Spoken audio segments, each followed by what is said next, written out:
One and all, I am Christ. I am disciple, aka Anson Phillip. Not feeling too well today. I'm a little bit ill, but we're pressing on. We're pressing forward.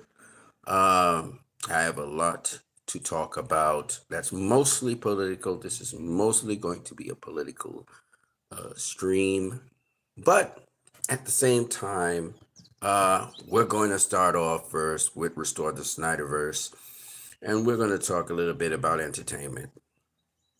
Okay. And Zack Snyder had an announcement. I'll try and get that announcement out first before we go into the political part. So if you guys don't want to hear too much about the politics, you can just listen to this. And when I get into the political part, you guys can sign off and you can go your way and do whatever you want to do. Okay. So that's how I'm going to keep it. Two separate areas. First of all, if you like this stream, don't forget to hit the like button. People forget that and they may watch the content and just move off. So I would prefer if you guys would hit the like button. That will help me a lot. As well as, if you want to, you can share this video with other people, share the stream with other people. You can also subscribe to the channel if you like the content that is providing, as well as you can donate to the channel via PayPal. The link is in the description of this stream. Okay. This stream is also brought to you by one of my sponsors, which is my own company. It's called LIVE. LIVE. Live now. We're live now. It provides drinks as well as it provides cleaning agents. Check it out. Check out my products. If you are in the Trinidad and Tobago area, you can always place an order. You can either inbox me. You can find me on Facebook. My name is Anson Phillip. Find me on Facebook, and you can also message me there. You can message me on WhatsApp, and you can message me on Twitter. All social media platforms I'm on. You're looking for the name Anson Phillip or Philip Anson. All right, now let's get into the content today. We're going to start off with a controversial thing that's found in the Dark Knight Returns. Okay. And usually the people who claim that Snyder fans do not understand what they're watching, usually those people are people who don't understand themselves. Okay, let's get into it. So, in The Dark Knight Returns, it was a hostage situation in which a child was kidnapped by some of the mutants. And this is a scene from it where Batman shoots one of the mutants, and the child drops from the mutant's hand, and Batman catches the child. Okay, I could probably show you this in great detail because I believe I do have that somewhere in here. Let me find it. I believe it might be in downloads. It could be screenshots or downloads. It's either screenshots or downloads, I think. It could also be in pictures or grid art. I'm not too sure which one it could be. Let's see. This is grid arts. Okay, hold on. I'll find it. Here it is. So, in this scene here that you are looking at, Batman breaks through the wall and grabs the mutant's gun. Now, this mutant, there were 3 mutants who had kidnapped the child. One mutant had the child, and the other 2 mutants, they were talking to that mutant. And then Batman, they started hearing noises, and one mutant, he blasts the other. He said, "Get out of the way," and he blasts the other mutant through a window because he thought Batman was going to come through the window, and he killed that mutant. Instead, Batman came through the wall, as you can see, and he grabbed the mutant's gun. And this is what the other mutant did. When the other mutant realized what was happening, she said, "Back off, I'll kill the kid. Believe me, man, I will. Believe me." And you can see Batman's eye over. Well, you guys can't really see that. I'm going to just kind of move my thing up here. This is Batman's eye right here. So you see Batman's eye watching at the mutant, and she says, "Believe me." And Batman opens up on the gun, and you hear because he's firing like multiple bullets because it's a machine gun.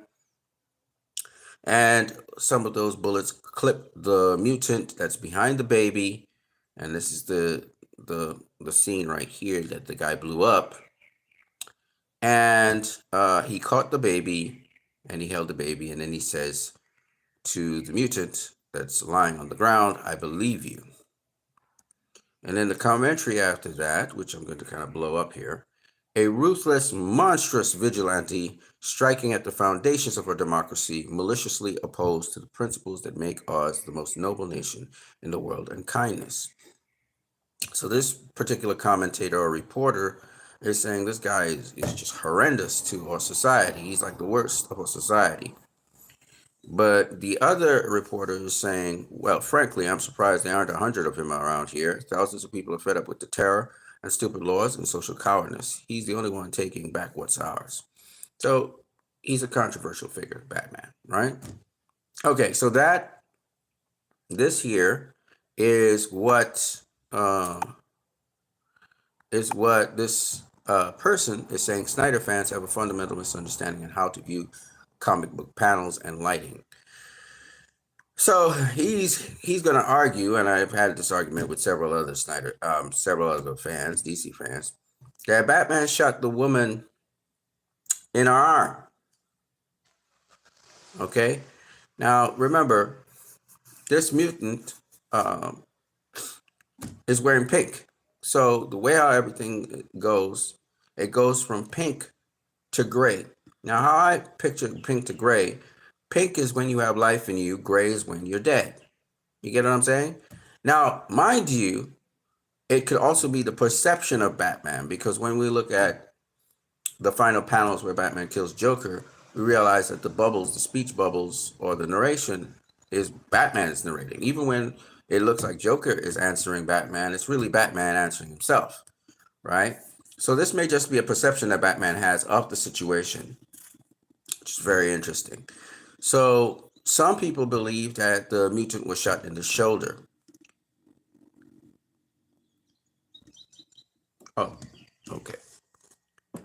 Um, and that's all well and good. I mean, you could agree with that if you want to. But Jay Oliver had this to say about it. So let me get to that, and I'll show you what Jay Oliver said. Jay Oliver, by the way, for those of you who don't know, he was the gentleman who did the animated The Dark Knight Returns. He was the one responsible for doing the, oh, I have to go to Twitter, sorry, my bad. He was the one responsible for the, where's Twitter? I'm not looking at,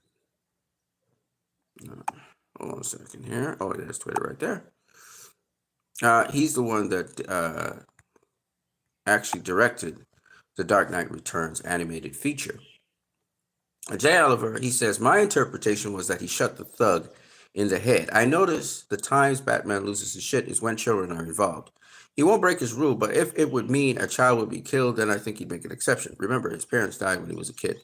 So Jay Oliver believes that Batman shot the mutant in the head. Well, some people will say, but Batman responded to the mutant afterwards and said, I believe you. So maybe the mutant was alive when he said, I believe you. The thing about this is this, okay? Because it's just somewhat, it was meant to be, to have nuance in it. It was meant to have nuance, okay? That's the whole point behind what made these comic books so cool. The problem is, when he shot the mutant, you could see above that the whole thing became gray, meaning it's so many. Frank Miller meant so many different things by that, and I thought it was really outstanding that he left such nuance. This is a gray area with Batman. It's not clear. It's not black and white. He didn't do it in black and white. He did it in gray. When Batman is speaking in his speech bubbles, it's in gray. Batman's in a gray area. It's not absolute. It's not diamond absolutes here. So what happens is this gray area also, which is devoid of life, if you look at it, it's devoid of life. It can be interpreted several different ways. One, Batman's using a gun. He says no guns. So he broke that rule already. Then two, Batman may have killed this mutant, which means he would have broken his second rule. So he would have been in a gray area because, as much as he's usually dogmatic about certain things, this is an exception to the rule. This is this is what this could mean. Now, for those people who argue that he shot the mutant in the shoulder, mainly because you're seeing the mutant rocking back, you have to look at where that hole in the glass is happening and where that splash mark of blood is coming from. That's what you have to look at. Now, if you look at the trajectory there, I don't know where the gun is positioned. So that's the thing that really will get us. But if you look at it, that hole is above the mutant. So it's kind of high to be hit in the shoulder, if you get what I'm saying. The splash is around the shoulder area and head, but it's behind the mutant. So depending on where Batman is positioned with his gun, that bullet would have gone. Now, if we look at the mutant's head, we don't really see any trauma. Of course, there's a piece of the mutant's head that's not being shown in the picture. But the point is, this mutant could have been hit in the shoulder, could have been hit in the chest, could have been hit in the head. Sort of Frank Miller kept it ambiguous, right? But the bullet hole in the back is high enough that it could have been that the mutant was hit in the head. Do you understand? Now, here's the other thing. When you look at the mutant that Batman interrogated when he hung him upside down, that was the mutant that was holding the gun. There was no other mutant in that room. No other mutant he was interrogating. If there was more than one mutant that survived, he would have interrogated more than one mutant, right? But he didn't. So that is why Batman already broke one rule, which is he supposedly doesn't use guns. And then he broke a second rule, I believe. I think he went all the way because he's trying to save the kid. He went all the way by literally killing the mutant. Now, some of you all will say, well, no, he shot the mutant in the arm and therefore the mutant let go of the gun and the child. The thing about it is the mutant was holding the child with the other hand. Right? If you get shot in your arm, think about this now. You're getting shot in your arm, you're not going to fall down on the ground. Maybe you would, but maybe you won't. Now, what another thing people are not realizing is there's a second crack here. There's a big, huge crater here. Remember, Batman shot multiple rounds of ammunition. Okay, it wasn't one shot. It was a round of ammunition he shot off. So the next thing is the mutant was holding the kid with the gun. The gun, if she's holding the kid with her left hand, the gun's in her right hand. Why would Batman shoot her left shoulder if the gun's in her right hand? He would shoot the right shoulder, right? So that the gun would, at least she wouldn't pull the trigger. So I think that Batman killed the mutant because, so let me show you guys what I'm talking about because you may not understand what I'm saying. So let me get to it. So let me go back to this mutant thing here. I believe it's in downloads, right? Is it in downloads? I can't remember. I think it's in downloads. Me think it's in downloads. Yeah, this might be it. Hold on. Okay, let me show you something. Okay, so the mutant actually was holding the gun with her left hand. My bad. She was holding the gun with the left hand, holding the child with her right hand. Okay. Okay. So, okay. So that kind of calculates a little bit, but what I want to show you, where is that? Where is it though?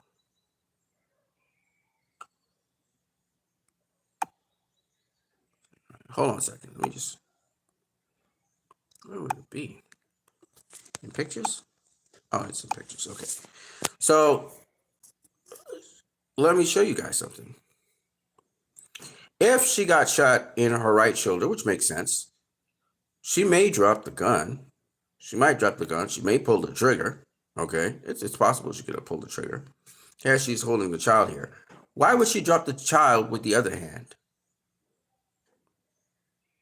You see what I'm saying? Now, if you shoot somebody in the head, everything goes limp, so the child gets dropped.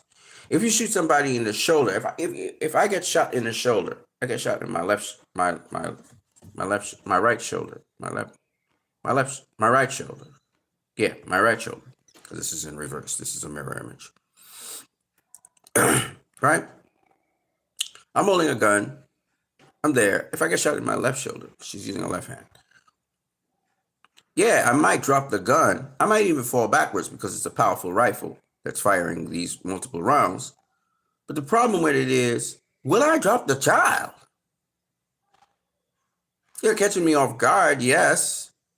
So maybe I would drop the child and hold my shoulder. Maybe. But ultimately, in the end, I don't know.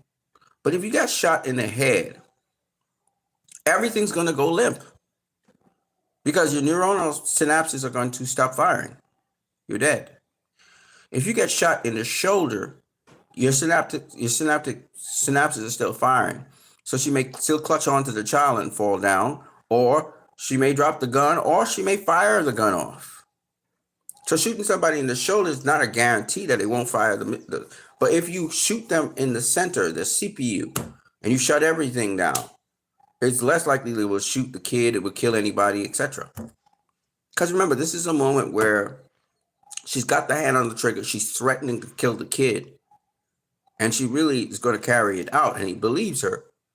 So he has to do something to stop everything all at once, and the only way is a fatal shot. That guarantees that. You shoot somebody in the shoulder, that does not guarantee that they won't pull the trigger. That doesn't guarantee that they will let go of the child. Doesn't guarantee anything. So I believe for those reasons alone, and also the way how it looks, right? So if I blow this up here, the way how it looks here, it seems as if Batman's in the gray area. This is how he's perceiving things. And also, death.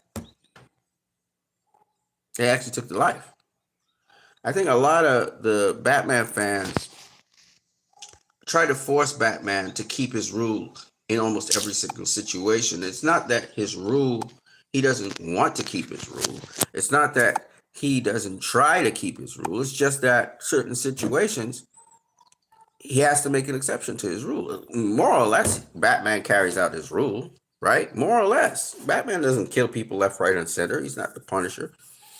But there are times when he makes exceptions. I was just talking about The Dark Knight, where Batman killed Harvey Dent. Now, was it his intention to kill Harvey Dent? No. He was trying to get him away from Commissioner Gordon's son, right? Because Harvey Dent, similar situation, had the gun to Commissioner Gordon's son's head, and he was flicking heads and tails to see what he was going to do about it.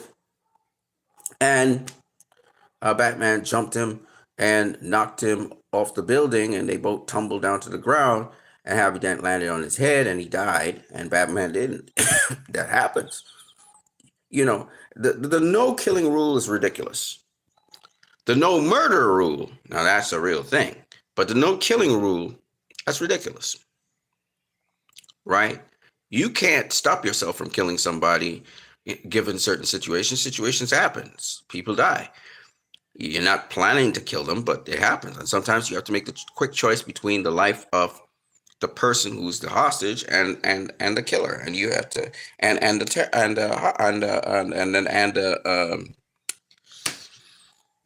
kidnapper. You just have to make a quick, decisive choice, and it has to be one in which the kidnapper doesn't respond. He doesn't get a chance to do anything. Right? Sometimes that's a fatal shot. That's what it is. So I believe Batman killed the hostage. Now, why is this important? Right? People say, well, why is that important to anything? It's because fans like Salvage 1009, they say how Snyder fans have a fundamental misunderstanding of how to view comic panels and all of that. I don't know if Salvage 1009 even went into this depth looking at the panel and looking at the nuances and so on. One person just told me, oh, he shot him in the shoulder. That's almost straightforward. And I'm like, and another one told me, Batman didn't kill Joker. Obviously Joker broke his own neck, and I'm like, no. You look at the gray speech bubbles. Batman is in denial that he killed the Joker, and so he's coming up with this cockamamie explanation that he didn't break Joker's neck. He didn't snap his neck. He had so much control, he just almost snapped his neck. No, no, no, no, no. All right, that's him. That's Batman trying to make sense of the fact that he killed Joker. Because the witnesses that were there saw him kill Joker. And they said, killer to Batman. That's what they said. So, you know, but Batman rationalizing in his head in the gray area, as we say, with the gray bubbles, he comes up with this cockamamie excuse. And we all know he frankly, in the sequel, which is known as the Master Race, he frankly and straight out killed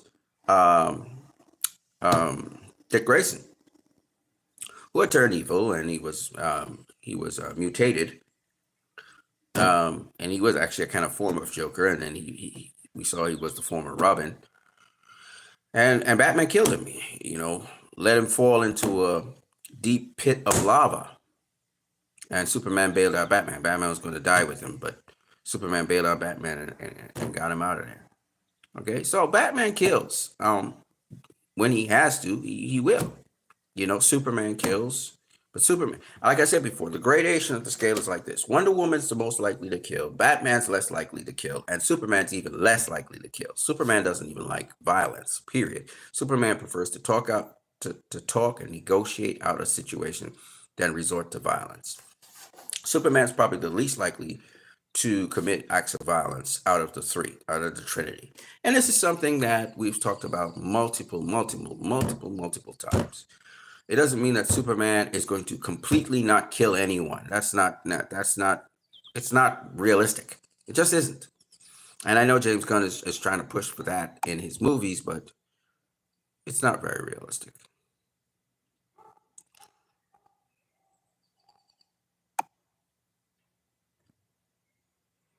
I wanted to begin with that because the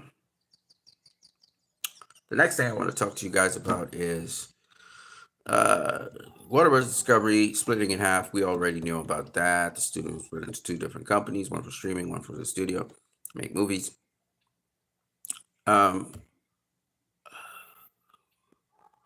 War Stew, he's saying that maybe Amazon should buy out WBD. I think he's saying that because, WBD did some business with Amazon, and there's going to be Batman the Cape Crusader on Amazon. So he's arguing this point probably. But I think the best choice, because I'm not interested in really streaming, is for Warner Brothers Pictures. If they're going to sell off anything, sell it to Universal, which is a company that already does movies, on the big screen. Because I'll be honest with you, just like, what we're going to talk about in a minute, which is Zack Snyder's announcement, you want to see things on the big screen. You don't really want to see it on your TV or some small screen. Nah. You want to see it on the big, you want to see it on the big screen. Okay. All right, so I wanted to talk about this.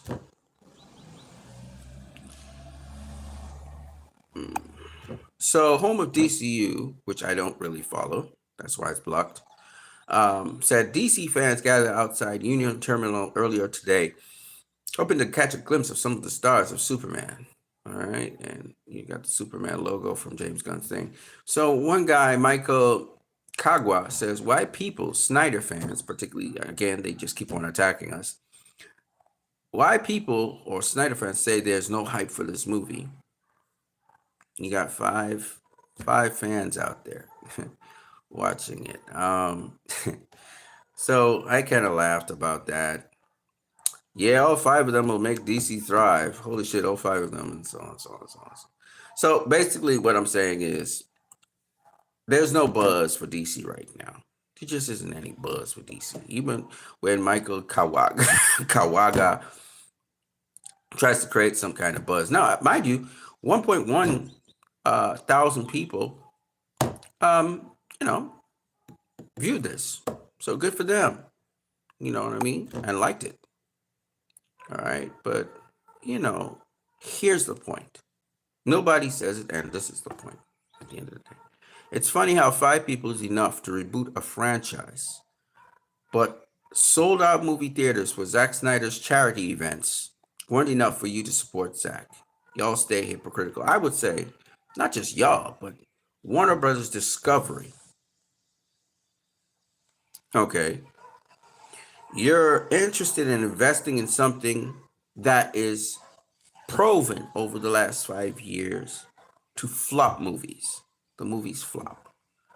You had the opportunity in 2021 to put out a movie into cinemas and into IMAX that everybody, it was super hot. It was so hot that your stock was rising to unprecedented levels. It tripled and quadrupled what it was. And instead of pursuing that, seeing it's hot, you decided to end that and to pursue what you are pursuing right now, which is causing your company and your stock to drop. And that's why you need to split. You know what I'm saying? How sensible is that? Okay, there's no buzz for Superman. None. Zilch. There's no buzz for Creature Commandos or anything that James Gunn is bringing to the table so far. There was a little buzz for Matt Reeves' Batman. But the buzz that Zack Snyder brought to DC, the only other people who bring things to DC, but this is not universe people, was Todd Phillips. And even now, because of the DC brand being dragged so low down, DC Comics are not selling, they're selling really poorly. Because of how the DC brand is, people are not even looking forward to the Joker sequel. Nobody's interested in that. And Todd Phillips is going to suffer for that. It's not going to do as well as the one before because DC has been dragged down. Nobody's looking forward to anything DC right now. The brand is just about the same price as the studio. It's like what? It's probably around $7 a share. The brand has been dragged completely down so that not even other companies, not even Disney right now is interested in buying up Warner Brothers Discovery. It's like a taboo. It's like, we don't want to touch that. That's how bad it is.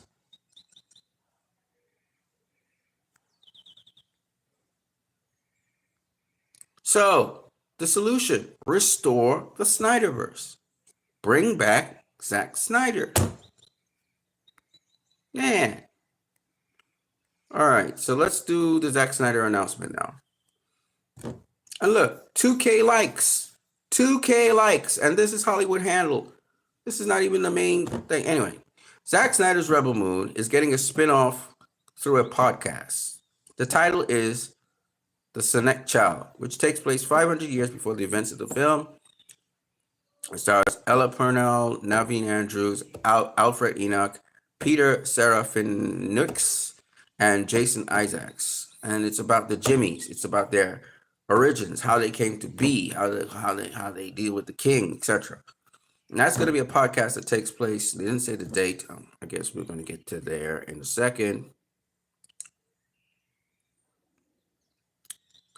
Here it is. Actually, listen to it from Zack Snyder himself. Hi, I'm Ella. Coming out July 29th. And I play Raina. I'm Naveen Andrews. When Zack Snyder is supposed to actually, he's supposed to also be doing the screenings for all of the pantheon of his movies, including the director's cuts of Rebel Moon, will come out from July 29th to I think August the 1st. Okay, so let's hear this now. So the Senec Call is a 6-part Rebel Moon podcast about the story of the first Jimmy. The first episode comes out July 29th. So here we go. We're going to just listen to this video. It is my honor to serve. Describe the seneschal in 3 words. Unexpected, devastating. Hi, I'm Zack Snyder, director of Rebel Moon, and I'm excited to bring you the new podcast set in the same world as Rebel Moon, but 500 years earlier. And it tells the story of the creation of our robots, the Jimmies. It is my honor to serve. Hi, I'm Ella Purnell, and I play Raina. I'm Naveen Andrews, and I play Grigory. My name's Alfredino, and I play Adrian. I'm Pete Serafinovich, and I play Bartholomew. Hey, I'm Jason Isaacs. I play King Omar. Now that you've met the Jimmies in the movie, I want to tell their story, their creation, and how they came to be. I can't wait for you to listen. Okay, so you're gonna hear it Describe the Center Show in 3 words. Unexpected, devastating. on a Netflix podcast. You'll hear it.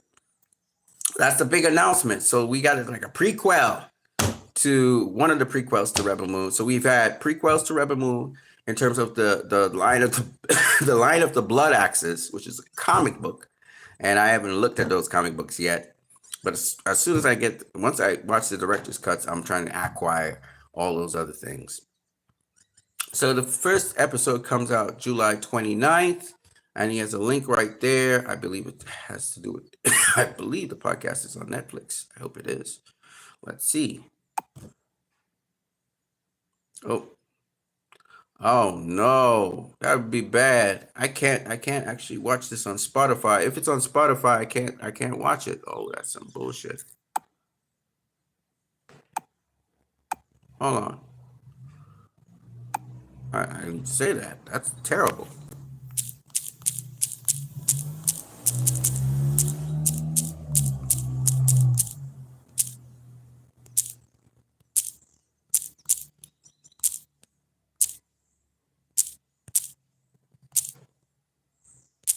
We don't have Spotify available in my country. It's kind of fucked up. Oh man, that sucks.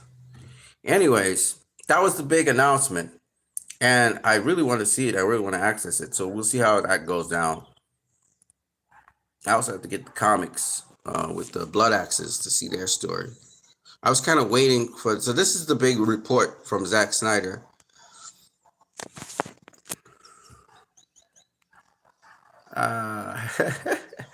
So reasons I'm broke borrows a scene from Spider-Man. I believe this is the second Spider-Man movie. I don't think it's the first one, the first set of Spider-Man, the first trilogy. I think it's the second one. Anyway, They Love Me, which is Zack Snyder's Justice League, and Reasons Are Broke says, yes, we do. Zack Snyder, restore the Snyderverse, bring back Zack. Yeah, I've been saying bring back Zack. He said sell Snyderverse to Netflix. I don't know if that's going to happen, but what I do know is that it would be awesome to see Zack Snyder's Justice League in IMAX all around the world, and I hope Warner Brothers Pictures is able to do that, because that would be one of the most awesome things that ever happened. Being real with you guys, I'm telling you, man, I'm looking forward to that. All right. Yeah, let's see what else we got here. So, I think that's about it for me and Restore the Snyderverse information and Rebel Moon. Oh, there's also, I almost forgot. Twilight of the Gods comes out September 19th. Twilight of the Gods. Netflix advertised the Senecal. It also had advertised Twilight of the Gods right here again. And let me just go into Netflix. Everything you need to know about Twilight of the Gods. We're going to just kind of look at it right now. This is Tudum. What Damian Anton visitors always say, Tudum. Well, there you go. There's Tudum. All right. Let's just read about it a little bit. Bow before the Norse deities of Zack Snyder's Twilight of the Gods. The gods will be angry. Yeah, sure. The gods will be angry and animated September 19th.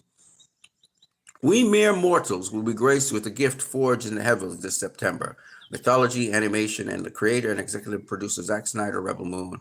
Twilight of the Gods, coming from the Stone Quarry and Zilam Animation Studios, brings Zack Snyder's daring and spectacular vision of ancient Norse mythology to life. So Zack Snyder's doing all kinds of shit. He's doing animations. He's doing live action. He's doing series. He's doing films. Zack is just killing it right now. And so he's probably in his league. He's probably really happy because he's in his heyday. All right, let's talk about Twilight of the Gods. Twilight of the Gods is coming from, yes. It brings Snyder's daring and spectacular vision of ancient Norse mythology to life. Excuse me. My imagination was rarely sparked by the Norse gods. The Norse gods, Thor, Odin, and an adventure story about love and redemption and revenge set in this amazing landscape, Snyder told Netflix. It's just really made me want to dig in and get involved. In a mythical world of great battles, great deeds, and great despair, Leif, a mortal king, is saved on the battlefield by Sigrid, an iron-willed warrior in whom he falls in love. On their wedding night, Sigrid and Leif survive a wrath of terror from Thor, which sets them and a crew of crusaders on a merciless mission for vengeance against all odds. This heroic story of love, loss, and revenge is a journey to hell and beyond, across fantastical lands, battlefields fierce and bloody, and wars waged against deities and demons. Of course, this isn't your storybook version of Norse mythology. Twilight of the Gods puts the adult in adult animation. Executive producer Deborah Snyder teased, I think there's an expectation when you see something that Zack Snyder's involved with that's going to have a really, really great hardcore action and that it's going to be sexy. For all the Zack fans out there, we needed to really deliver on that. So that's basically that there. Now, so that's basically all I got for you guys right now. I'm looking forward to Twilight of the Gods, which is also known as Götterdurnam, the Götterdurnam, which is the last safe that what's his name? I forgot what his name is in Army of the Dead. You guys know who his name is. If you guys know the name, just say the name. I forgot what his name is. But anyway, he also in Army of Thieves. He cracked that safe, and it was about that's the Twilight of the Gods, Götterdurnam. So it's really cool that kind of signals into Twilight of the Gods. I don't know how Twilight of the Gods is linked to Army of the Dead and Army of Thieves. Maybe it's linked, so we'll see how that goes. But it's really cool to be able to take in all of that. You know what I'm saying? All right, so that's as much as my content for. Oh yeah, this is just costuming for Zack Snyder's Justice League. So you see Robin's costume right next to Batman's right there. That's what it looked like. Pretty dope. Pretty dope. Yeah. A lot of people love Zack's stuff, man. A lot of people. All right, so now we are going to go into the next segment, which is more political. We're going to go into this political segment, and we're going to talk in some detail about that. So if you're not interested in the political segment of this stream, then I suggest you take off and go, because there's nothing wrong with that. All right. So we're going to start off with some really important news.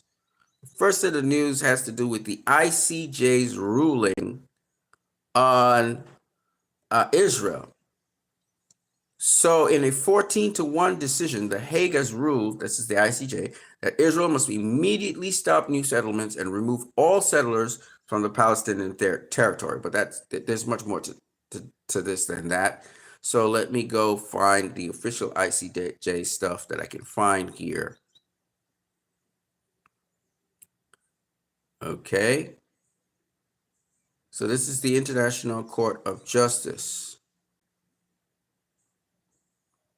And it was huge what that ruling was. So let me see if I can find the official. Okay, here it is. So what we're going to do is we're just going to listen to the ICJ. I'm going to let you guys hear what they said. All right, from Megatron, it says, after 76 years, the International Court of Justice in The Hague now labels Israel's practices in the occupied Palestinian territories as apartheid, which means they don't recognize it as a state anymore. So that's crazy. All right, here we go. Here we go, ladies and gentlemen. Practices of this nature. A number of participants have argued that Israel's policies and practices in the occupied Palestinian territory amount to segregation or apartheid in breach of Article 3 of CERD. Article 3 of CERD provides as follows, I quote, states parties particularly condemn racial segregation and apartheid and undertake to prevent, prohibit, and eradicate all practices of this nature in territories under their jurisdiction. This provision refers to two particularly severe forms of racial discrimination, racial segregation, and apartheid. The court observed that Israel's legislation and measures imposed and serve to maintain a near complete separation in the West Bank and East Jerusalem between the settler and Palestinian communities. For this reason, the court considered that Israel's legislation and measures constitute a breach of Article 3 of CERD. Having found that Israel's settlement policy, its acts of annexation, and its related discriminatory legislation and measures are in breach of international law, a number of participants have argued that Okay, so Israel has been found to be in breach of international law, according to the ICJ. Now, there are a number of points the ICJ brings into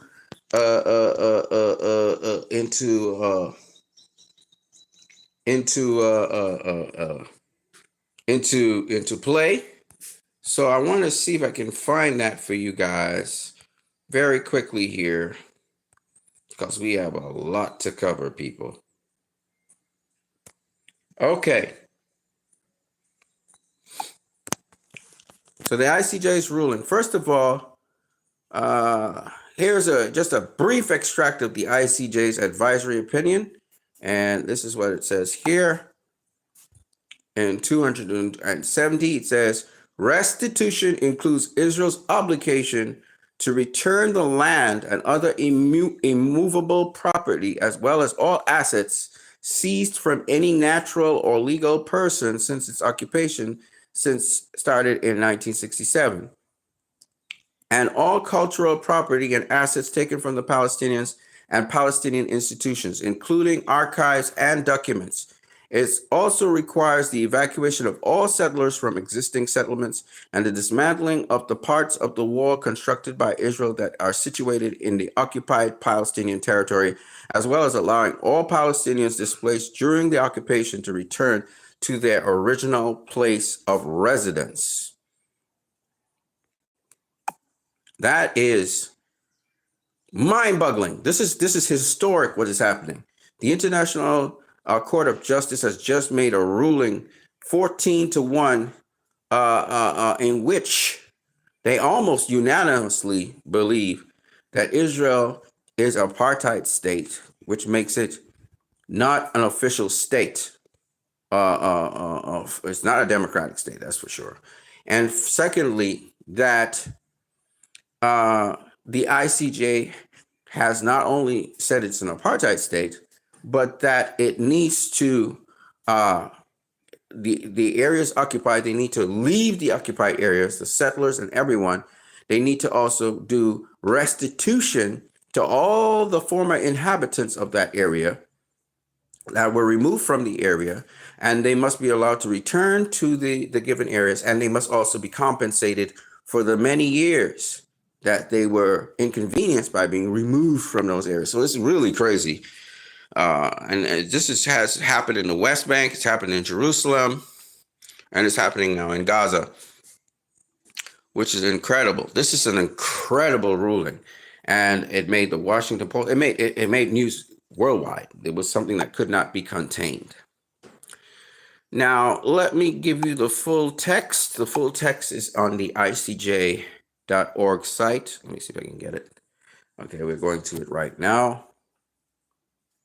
Oh, they want to verify that I'm human.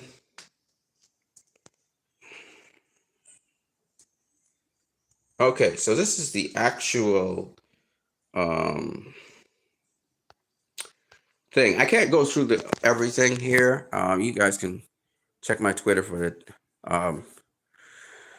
Okay, so they talk about jurisdiction because they would argue that the ICJ cannot talk about this because they don't have jurisdiction. The ICJ goes into detail of why they do have jurisdiction. B, discretion. Discretion says whether the request relates to a dispute between two parties, one of which has not consented to the jurisdiction of the court. So that's what discretion is. Whether the court's opinion would assist the General Assembly at the performance of its functions, whether the court's opinion may undermine the negotiation process between Israel and Palestine, whether an advisory opinion would be detrimental to the work of the Security Council, whether the court has sufficient information to enable it to give an advisory opinion, whether the questions are formulated in a biased manner. They have general content, they have scope and meaning of the questions posed, but what we really want to know is what are their conclusions?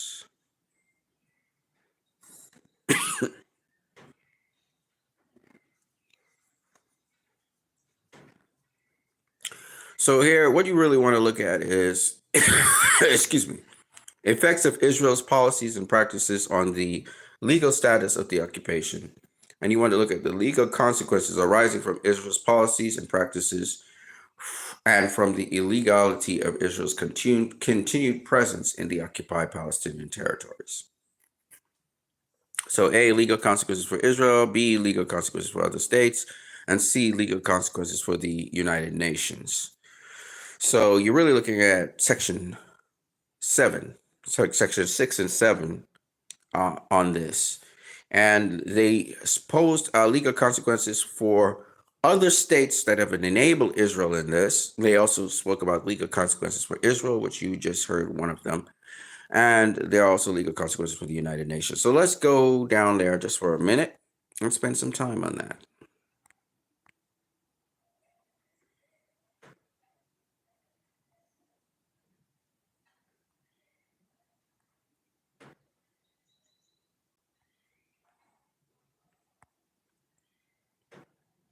Because this is their advisory findings. Okay, let me see if I can find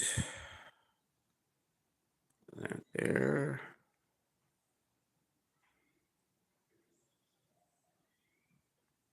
They go into great lengths on many things.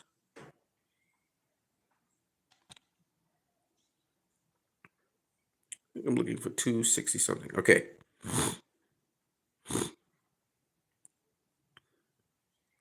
The legality of the continued presence of Israel in the occupied Palestinian territory. And there's just several different points.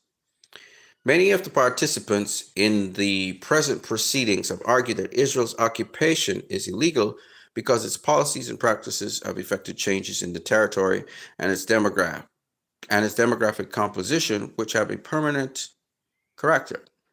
In their view, the permanent character of Israel's violations of the prohibitions of the acquisition of territory by force renders Israel's continued presence in the occupied Palestinian territory unlawful. Some participants have likened the recent proceedings to legal consequences for states of the continued presence of South Africa in Namibia.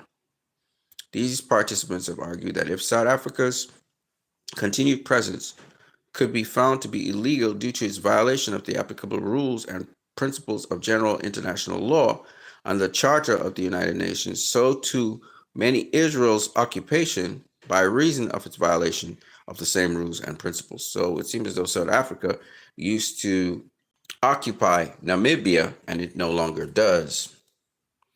The court considers the violations by Israel of the prohibition of the acquisition of territory by force and of the Palestinian people's right to self-determination to have a direct impact on the legality of the continued presence of Israel. So let me see if I can make this simple, because this sounds very complicated, but it's not.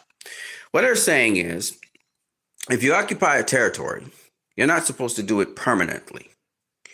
But what they're saying is over the 75 years that they occupied that, not 75, but since 1967, they occupied the territory. And what they have been doing is expanding their occupation on the territory. And they have had settlers come and settle in the territory, which shows that they indicates that they have no intention of temporarily occupying the territory. Occupation only happens on a temporary basis. It's not permanent. And so in violation of that, they're concluding that they violated it's illegal what they're doing. Their occupation is illegal. Furthermore, when discussing, they cited an example of South Africa in Namibia, where they forcefully, and by force, by the way, they forcefully occupied Namibia, which is illegal. You're not supposed to do it by force.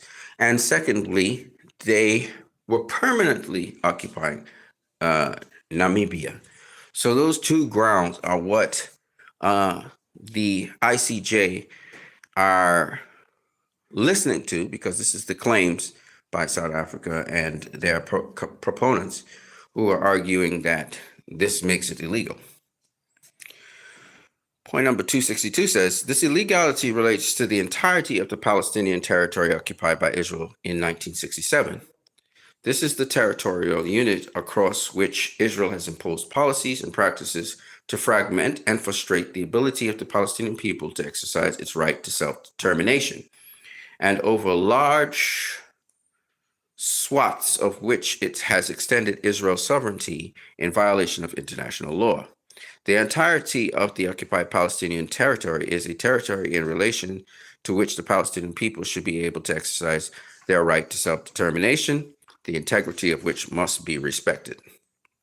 So he's argued that the argument is that not only are they forcefully occupying, not only have they occupied for an extremely long period of time, showing that they intended to have permanent occupancy, but also they are, through their force, preventing the Palestinians from having a right to self-determination, because strategically they're taking the land and breaking up the territory so that the territory cannot unite and become a one nation.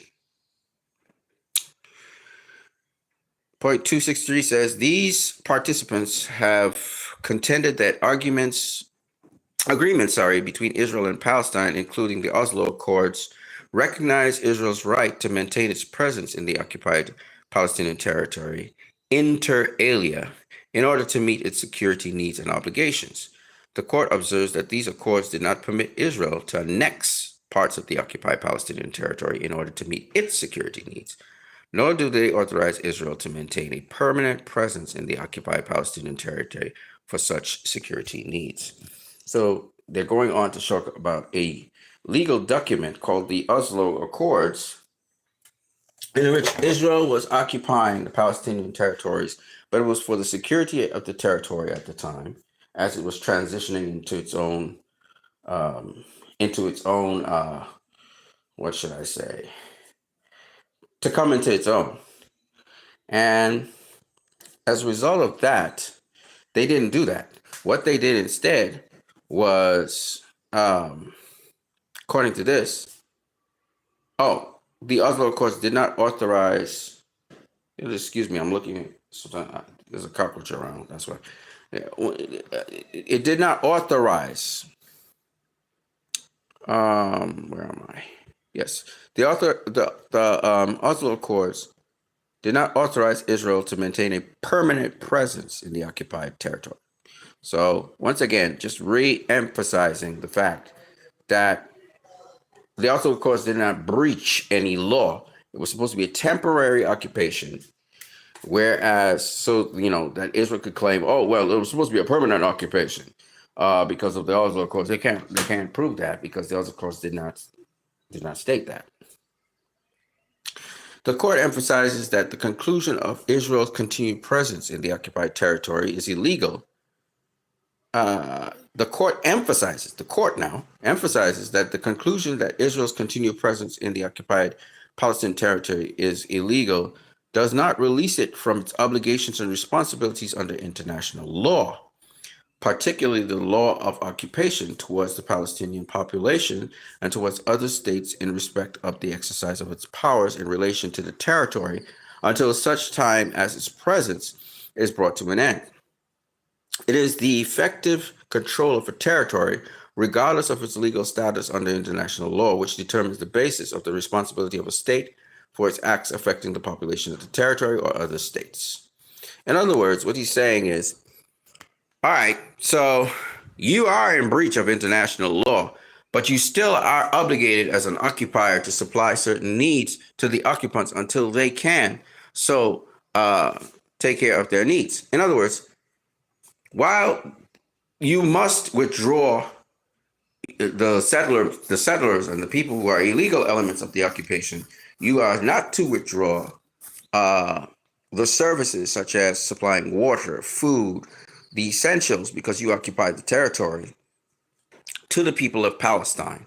So those kinds of things. While you'll see what I mean in a minute. So there's still has obligations as an occupier to supply the needs of the people who you occupy. That you're supposed to do. But what you're not supposed to do, which they're going to go into, I'm pretty sure now. So the legal consequences arising from Israel's policies and practices and from the illegality of Israel's continued presence in the occupied Palestinian territory. And this is the more important part. Section 7 of their findings. This is the most important part. This is where the court has ruled. The court has found Israel's policies and practices referred in question A. They are in a breach of international law. The maintenance of these policies and practices is unlawful. Is an unlawful act of a continuing character entailing Israel's international responsibility.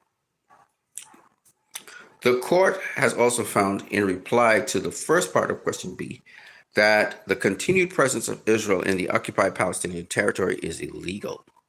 The court will therefore address the legal consequences arising from Israel's policies and practices referred to in question A for Israel, together with those arising from the illegality of Israel's continued presence in the occupied Palestinian territory under question B for Israel and for other states and for the United Nations. So here are the legal consequences for Israel. So they have agreed that what Israel is doing is illegal.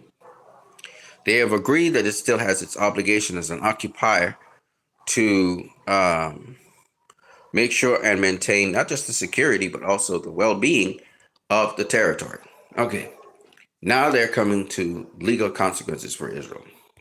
267 says, with regard to the court's finding that Israel's continued presence in the occupied Palestinian territory is illegal, the court considers that such presence constitutes a wrongful act entailing its international responsibility. It is a wrongful act of continuing character which has been brought about by Israel's violation through its policies and practices of the prohibition on the acquisition of territory by force and the right to self-determination of the Palestinian people. Consequently, Israel has an obligation to bring an end to its presence in the occupied Palestinian territory as rapidly as possible. Hold on a second, people. I'm just going to try and kill a cockroach here. I'll be right back. I'll be right back.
Okay, back to what we were saying. So,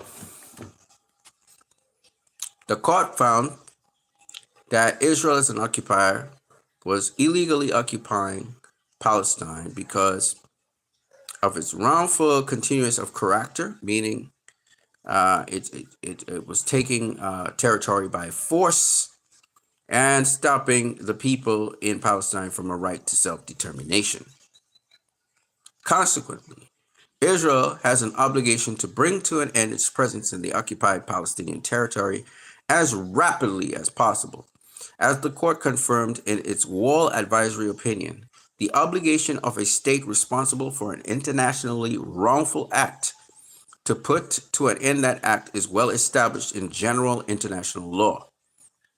And the court has, on a number of occasions, confirmed the existence of that obligation. And then they quote the different times. In 1965, they did. In 2019, they did. Okay. And in 2004. Point 268 says the court further observes that with respect to the policies and practices of Israel referred to in question A, which are found to be unlawful, Israel has an obligation to put an end to those unlawful acts. In this respect, Israel must immediately cease all new settlement activity. Israel also has an obligation to repel all legislation and measures creating or maintaining the unlawful situation, including those which discriminate against the Palestinian people in the occupied Palestinian territory, as well as all measures aimed at modifying the geographic composition of any parts of the territory. So they cannot continue to make settlements, and they cannot keep on ethnically cleansing those regions. Point 269 says Israel is also under an obligation to provide full reparation for the damage caused by its internationally wrongful acts to all natural or legal persons concerned. Wow. The court recalls that the essential principle is that reparation must, as far as possible, wipe out all the consequences of the illegal act and reestablish the situation which would, in all probability, have existed if that act had not been committed. My gosh, that's a tremendous thing. Reparation includes restitution, compensation, and or satisfaction. Wow. Let me just say, this is huge. Not only did they find that Israel is in breach of legal occupation, not only did they say that Israel is in breach of blocking the right of self-determination for the Palestinian people. Now they are saying they have to do retribution, they have to compensate, they have to do reparations on top of that. Wow. Point 270 says restitution includes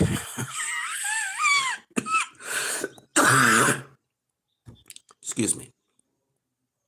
Restitution includes Israel's obligation to return the land and other immovable property, as well as all assets seized from any natural or legal person since its occupation in 1967, and all cultural property and assets taken from Palestinians and Palestinian institutions, including archives and documents. It also requires the evacuation of all settlers from existing settlements and the dismantling of parts of the wall constructed by Israel that are situated in the occupied Palestinian territory. My goodness. They have to dismantle the wall that keeps Gaza roped in. Oh my God. That's incredible. Wow. And let's go into it even in more detail here. Ooh, this is huge. This is huge. Okay. As well as allowing Palestinians displaced during the occupation to return to their original place of residence. Jeez. Okay, let's keep it moving.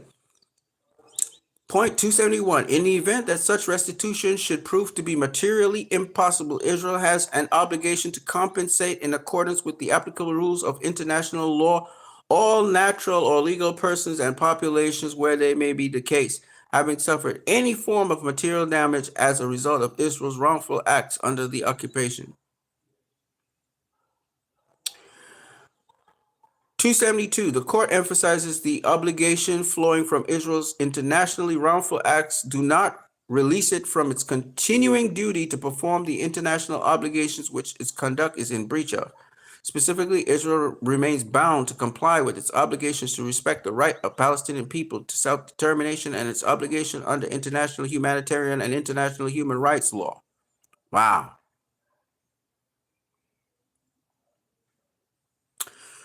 That is huge. Now, the only thing that I have a little problem with this is there were also crimes against humanity that were committed.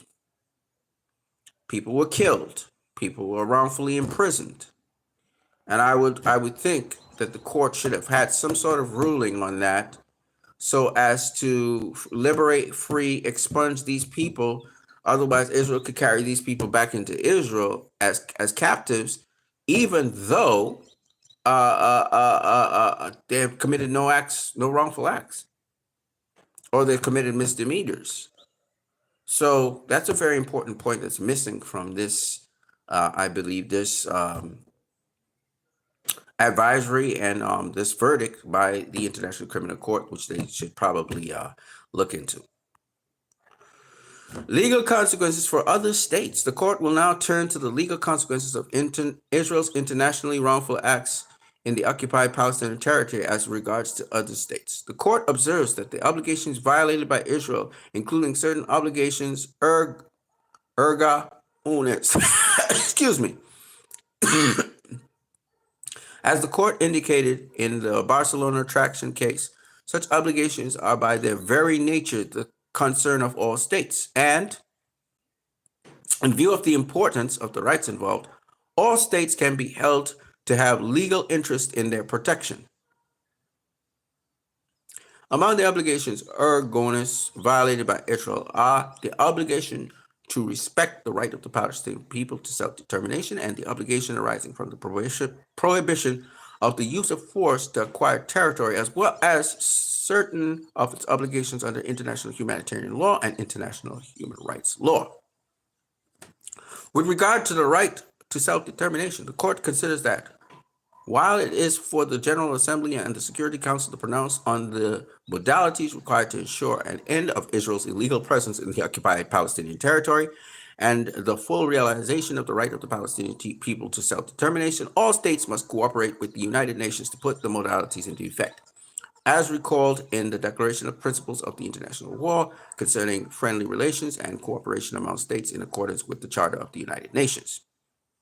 Every state has the duty to promote, through joint and separate action, realization of the principle of equal rights and self-determination of peoples in accordance with the provisions of the Charter, and to render assistance to the United Nations to carry that out. The responsibilities entrusted to it by the Charter regarding the implementation of the principle. General Assembly Resolution 2625. 25.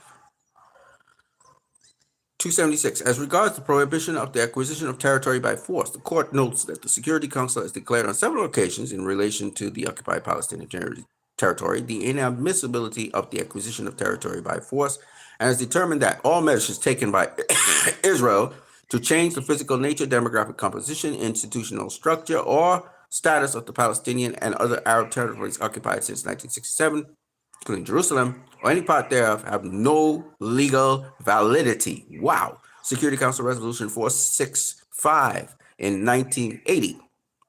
Moreover, the Security Council in Resolution 2334 in 2016 confirmed that it will not recognize any changes to the June 4, 1967 lines, including with regard to Jerusalem and other than those agreed by the parties through negotiations, and call upon all states, bearing in mind paragraph 1 of this resolution, to distinguish in their relevant dealings between the territory of the State of Israel and the territories occupied since 1967.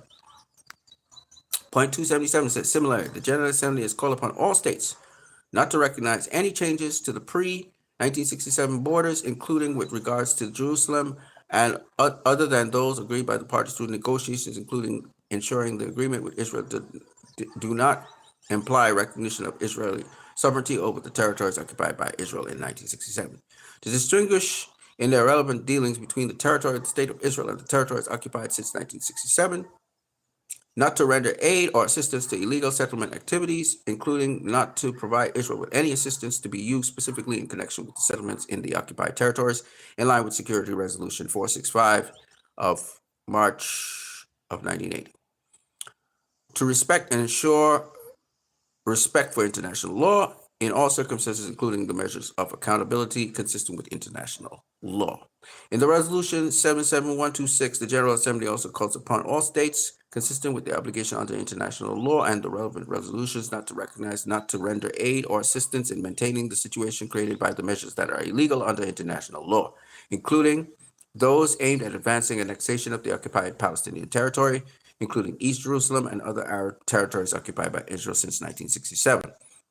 While in Resolution 32-161, 1977, the General Assembly called upon all states, international organizations, special agencies, investment corporations, and all other institutions not to recognize or cooperate with or assist in any manner in any measures undertaken by Israel to exploit the resources of the occupied territories or to effect any changes in the democratic composition or geographic character or institutional structure of the territories. So, in short, he's saying nations must not supply aid, they must not support, they must not aid and abet Israel in any activity that has to do with them trying to exploit the occupied territories. Point blank period. That's basically the point that it's making there. Otherwise, you'll be in breach of international law. 278 says, taking note of the resolutions of the Security Council and General Assembly, the court is in the view that member states are under obligation not to recognize any changes in the physical character or democratic composition, institutional structure, or status of the territory occupied by Israel on June 5th, 1967. So, the reference point is the 5th of June, 1967, including East Jerusalem, except as agreed in parts during negotiations, the Oslo Accords, that is, and to distinguish in their dealings with Israel between the territory of the State of Israel and the Palestinian occupied since 1967. The court considers that the duty of distinguishing dealings with Israel between its own territory and the occupied Palestinian territory encompasses inter alia, the obligation to abstain from treaty relations with Israel in all cases which purports to the act on behalf of the occupied Palestinian territory, or a part thereof, matters concerning trade dealings with Israel concerning occupied Palestinian territories, or parts thereof which entrench its unlawful presence in the territory, to abstain in the establishment and maintenance of diplomatic missions in Israel, or any recognition of its illegal presence in the occupied territory, and to take steps to prevent trade or investment relations that assist in the maintenance of the illegal situation created by Israel in the occupied Palestinian territory. So, oh my God, they literally put sanctions on Israel here. That's what they did. If they continue to expand and do dealings in the occupied Palestinian territories, you're not to do any trade with them. You're not to do any business with them. You have to remove your diplomats from their country. You're not to do any diplomatic relations with them. Literally, they're cutting all relationships. This is like a fucking sanction right here. They're pretty much sanctioning Israel. So the BDS movement is working. 279 says, moreover, the court considers that in view of the character and importance of the rights and obligations involved, all states are under an obligation not to recognize as legal the situation arising from the unlawful presence of Israel in the occupied Palestinian territory. They are also under an obligation not to render aid or assistance in maintaining the situation created by Israel's illegal presence in the occupied Palestinian territory. So that means the United States of America cannot provide aid to Israel if it continues to do illegal things and have an illegal presence in the occupied Palestinian territory. That's what it's saying. It's for all states, while respecting the Charter of the United Nations and international law, to ensure that any impediment resulting from the illegal presence of Israel in the occupied Palestinian territory to the exercise of the Palestinian people of its right to self-determination, it must be brought to an end. In addition, all state parties of the Fourth Geneva Convention have the obligation, while respecting the Charter of the United Nations and international law, to ensure compliance by Israel with international humanitarian law as embodied in that convention.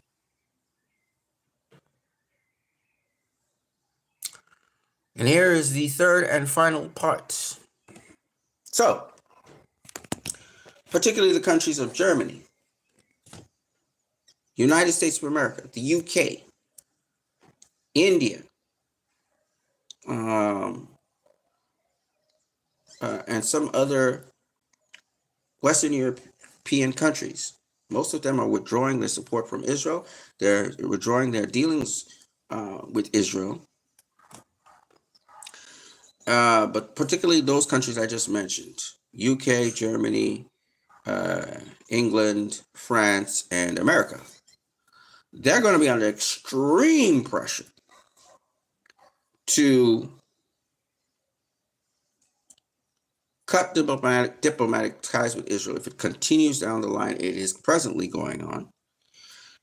They'll be pressured to cut aid, cut any kind of trade and transactions with Israel. Now, Turkey has already initiated cutting trade with Israel. South Africa has no dealings with Israel right now. Spain has cut all trade with Israel. Norway has cut all trade with the Netherlands has cut all trade with Israel. Ireland has cut all trade with Israel. And a number of other countries. A number of countries have declared Palestine as a state. Several countries have done that, in addition to the 149 countries that we know now, and we're talking about Eastern European countries at that. So there's a very strong undercurrent against what is going on. Now we are even seeing, and let me tell you how huge this is. This is a huge thing that's happened with the ICJ. Okay, this is huge. Okay, nobody can underestimate. This is huge. The ICJ, which is found in The Hague, is a European-based, European-driven institution. And so the fact that the ICJ has made this pronouncement after 75 years of cruelty and difficulty shows us that the world, the pressure that you guys put worldwide to free Palestine, it has had an effect. It took many, many years for it to happen. But it's coming to a head right now. And this is now in law. Okay? All right. We're going to talk about the legal consequences to the United Nations. And this goes on for quite a while. So I'm actually going to kind of back down on this. But I'll just do like, let's see how many of them. I'll just do a couple of them. 281 says, finally, the court, in view of the precise modalities to bring to an end Israel's unlawful presence in the occupied Palestinian territory, is a matter to be dealt with by the General Assembly, which requested this opinion, as well as the Security Council. Therefore, it is for the General Assembly and Security Council to consider what further action is required to put an end to the illegal presence of Israel, taking into account the present advisory opinion. The court considers it important to stress as it did in its wall advisory opinion, the urgent necessity for the United Nations as a whole to redouble its efforts to bring the Israeli-Palestinian conflict, which continues to pose a threat to international peace and security, to a speedy conclusion, therefore establishing a just and lasting peace in the region. The court also considers the realization of the right of the Palestinian people to self-determination, including its right to an independent and sovereign state, living side by side in peace with the state of Israel, within secure and recognizable borders for both states, as envisioned in the resolutions of the Security Council and General Assembly, which would contribute to regional stability and the security of all states in the Middle East. The court emphasizes that its reply to the questions put to it by the General Assembly rests on the totality of the legal grounds set forth by the court above, each of which is to be read in the light of the others, taking into account the framing by the court of the material, territorial, and temporal scope of the questions. For these reasons, the court unanimously finds that it has jurisdiction to give the advisory opinion requested. By 14 votes to 1, decides to comply with the request for an advisory opinion in favor President Salam, Judges Tumka, Abraham, Yousaf, Zu, Pandari, Ishwara, Nolte, Charlesworth, Brandt, Gomez, Cleveland, Orescu, and Taldi, against Vice President Sebutinaid, By 11 votes to 4, is the opinion that the state of Israel continued presence in the occupied territory unlawful? In favor, President Salam, Judges Yusuf, Zu, Pandari, Iswara, Nolte, Charlesworth, Brandt, Gomez, Cleveland, and Taldi.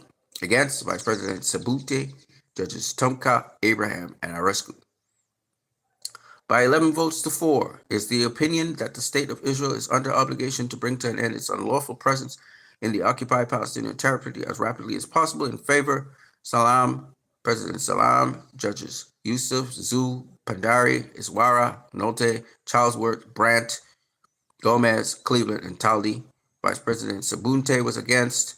Judges Tomka, Abraham, and Arescu. By 14 votes to 1, is of the opinion that the state of Israel is under obligation to cease immediately all new settlement activities and to evacuate all settlers from the occupied Palestinian territory. In favor, President Salam, Judges Tomka, Abraham, Yusuf, Zu, Pandari, Iswara, Nolte, Charlesworth, Brandt, Gomez, Cleveland, Arescu, and Taldi. Against, Vice President Sebutene. Now, Sebutene is a Zionist. That's why she voted against. So whatever her reasoning, which she doesn't even understand what's going on, but whatever. And these are all the other votes. I might as well wrap it up right there. By 14 votes to 1, is of the opinion that the state of Israel has the obligation to make reparations for the damage caused to all natural or legal persons concerned in the occupied Palestinian territory. Almost everybody again voted in favor. President Salam, Judges Tomka, Abraham, Yusuf, Zu, Pandari, Iswara, Nolte, Charlesworth, Brandt, Gomez, Cleveland, Arescu, and Taldi. Against, again, the Zionist Sebutine.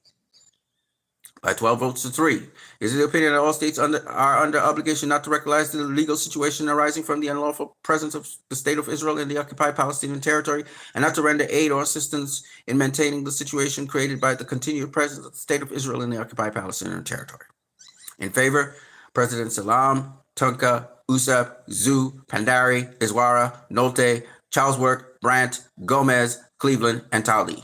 Against, Sabunte, and Judges Abraham and Arescu. Now, mind you, it may be just a gray area that makes them against it, meaning maybe it is that they're saying, well, listen, we can't not do trade with them, or we can't not do any kind of, because this is basically sanctioning. They're basically sanctioning Israel. This is a sanction, okay, that the court is advising that no dealings be done with Israel once they're continuing this unlawful practice in the occupied territories. They're basically sanctioning. By 12 votes to 3, is it the opinion of the international organizations, including the United Nations, are under an obligation not to recognize as legal the situation arising from the unlawful presence of the state of Israel in the occupied Palestinian territory? Now, remember, the way out of this word is obligation. All right. In favor, President Salam, Judges Tonka, Yusuf, Zu, Pandari, Iswara, Nolte, Charlesworth, Brandt, Gomez, Cleveland, and Taldi. Against, Sabutne, and Judges Abraham and Arescu. So these are shades of different meaning. They're little, we call nuances. And there may be just these small little ticky-tack things that some of these judges are disagreeing with. It may not be something really big. Maybe it's the way it's framed. Again, by 12 votes to 3, is it the opinion of the United Nations, especially the General Assembly, which requested this opinion, and the Security Council, should they consider the precise precise modalities and further action required to bring an end as rapidly as possible to the unlawful presence of the state of Israel in the occupied Palestinian territory? 12 are in favor, and the usual people who disagree. All right. So this is it in its absolute, in terms of what the United Nations conclusions they came to, and also very importantly, how they assess the situation. So what their findings are, and this is huge. This is huge what has happened. Now, in light of what happened, and this made every single paper worldwide, in light of this that happened, now we can actually talk about several different things. And we covered this in its entirety so you could see. Basically, the court found that apartheid was found in Israel, that Israel in the occupied territories has been expanding settlements, that they have been using to force to remove people from their houses, and that also they were preventing the right of the Palestinians to have self-determination, that they reject any changes to the pre-1967 borders, and they also, or the 1967 borders, shall we say, unless pending the Oslo Agreement, there are some modifications in Jerusalem. And because that was the last actual legal agreement between Israel and Palestine, thank God that Yitzhak Rabin and what's his name? And Yasser Arafat did that agreement, because that really made a difference. And then on top of that, they are saying that the occupation is illegal because it is a permanent occupation, which has been taking more space.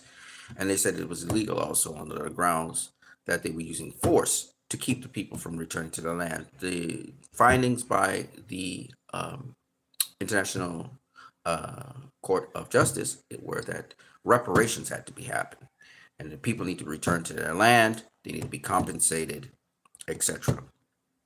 And finally, all nations are not to supply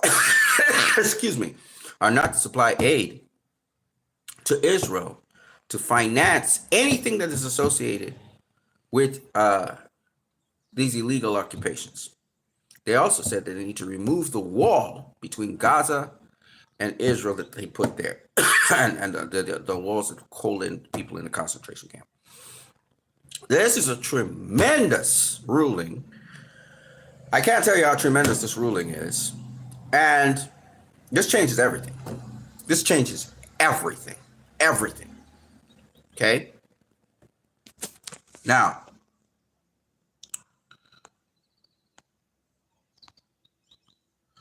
so you have a lot of stuff here, and we're going to go through all the stuff here. The ICJ finds that Israel is practicing apartheid in the occupied Palestinian territory. Excuse me.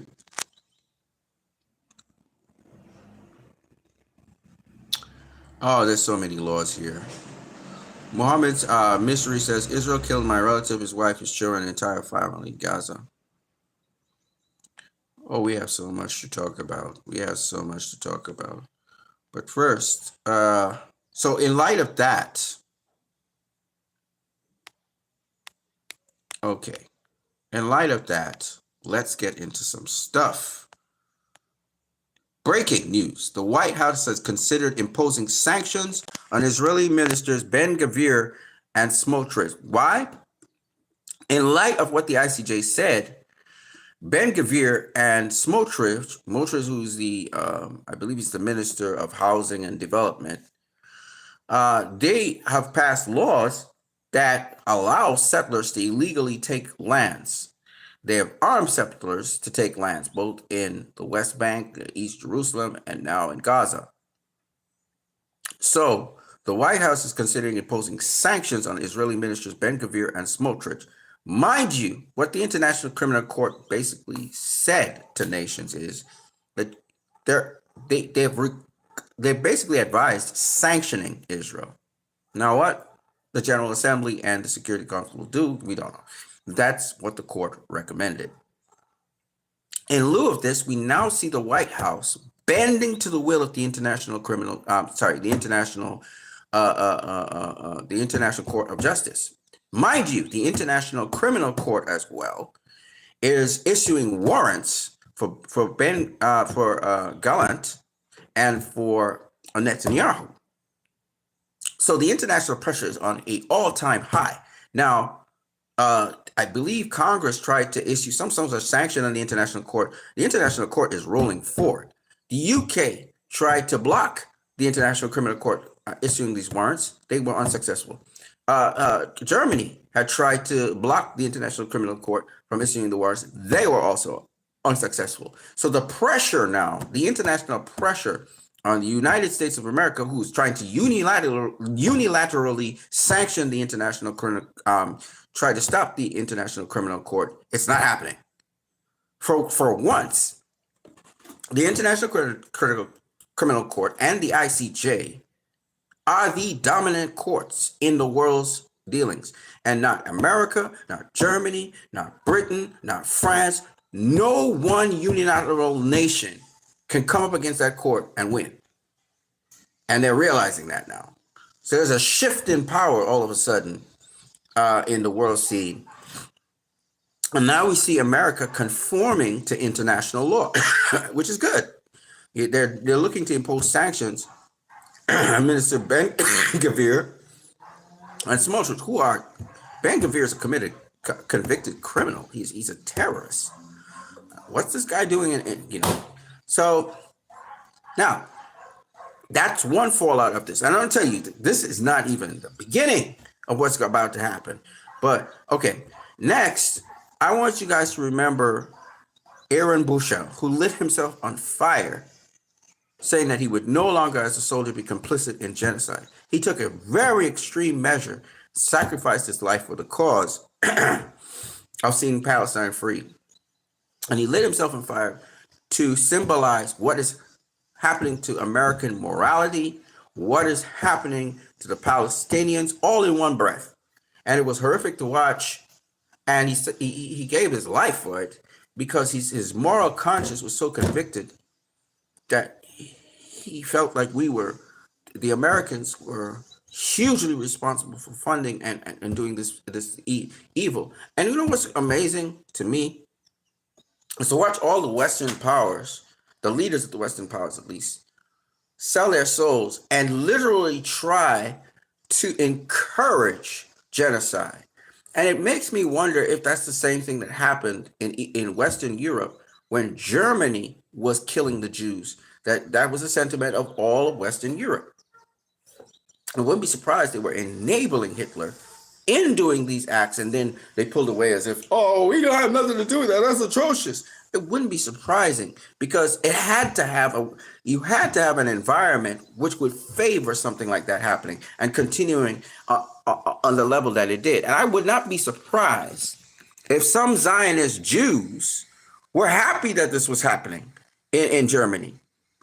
I hope, and probably even supporting and enabling it. I would not be surprised the Rothschilds would be behind Hitler. In fact, some people say Hitler is a Rothschild. So what's amazing to me is that gave them the grounds to do the wickedness that they're doing now. So I think somebody needs to do a deeper digging into this. I don't know. I can't really say as a fact. So I wouldn't say that as a fact, but I'm just saying. Now, I want you guys to listen to this guy. Recently, Palestinian model Bella Hadid was announced as the face of Adidas' Olympic marketing campaign. Yajma, I will no longer be buying Adidas. Here's why. Recently, Palestinian model Bella Hadid was announced as the face of Adidas' Olympic marketing campaign. Amazing mabruk to her, until the Israeli government came out and said that this campaign with Bella Hadid was anti-Semitic.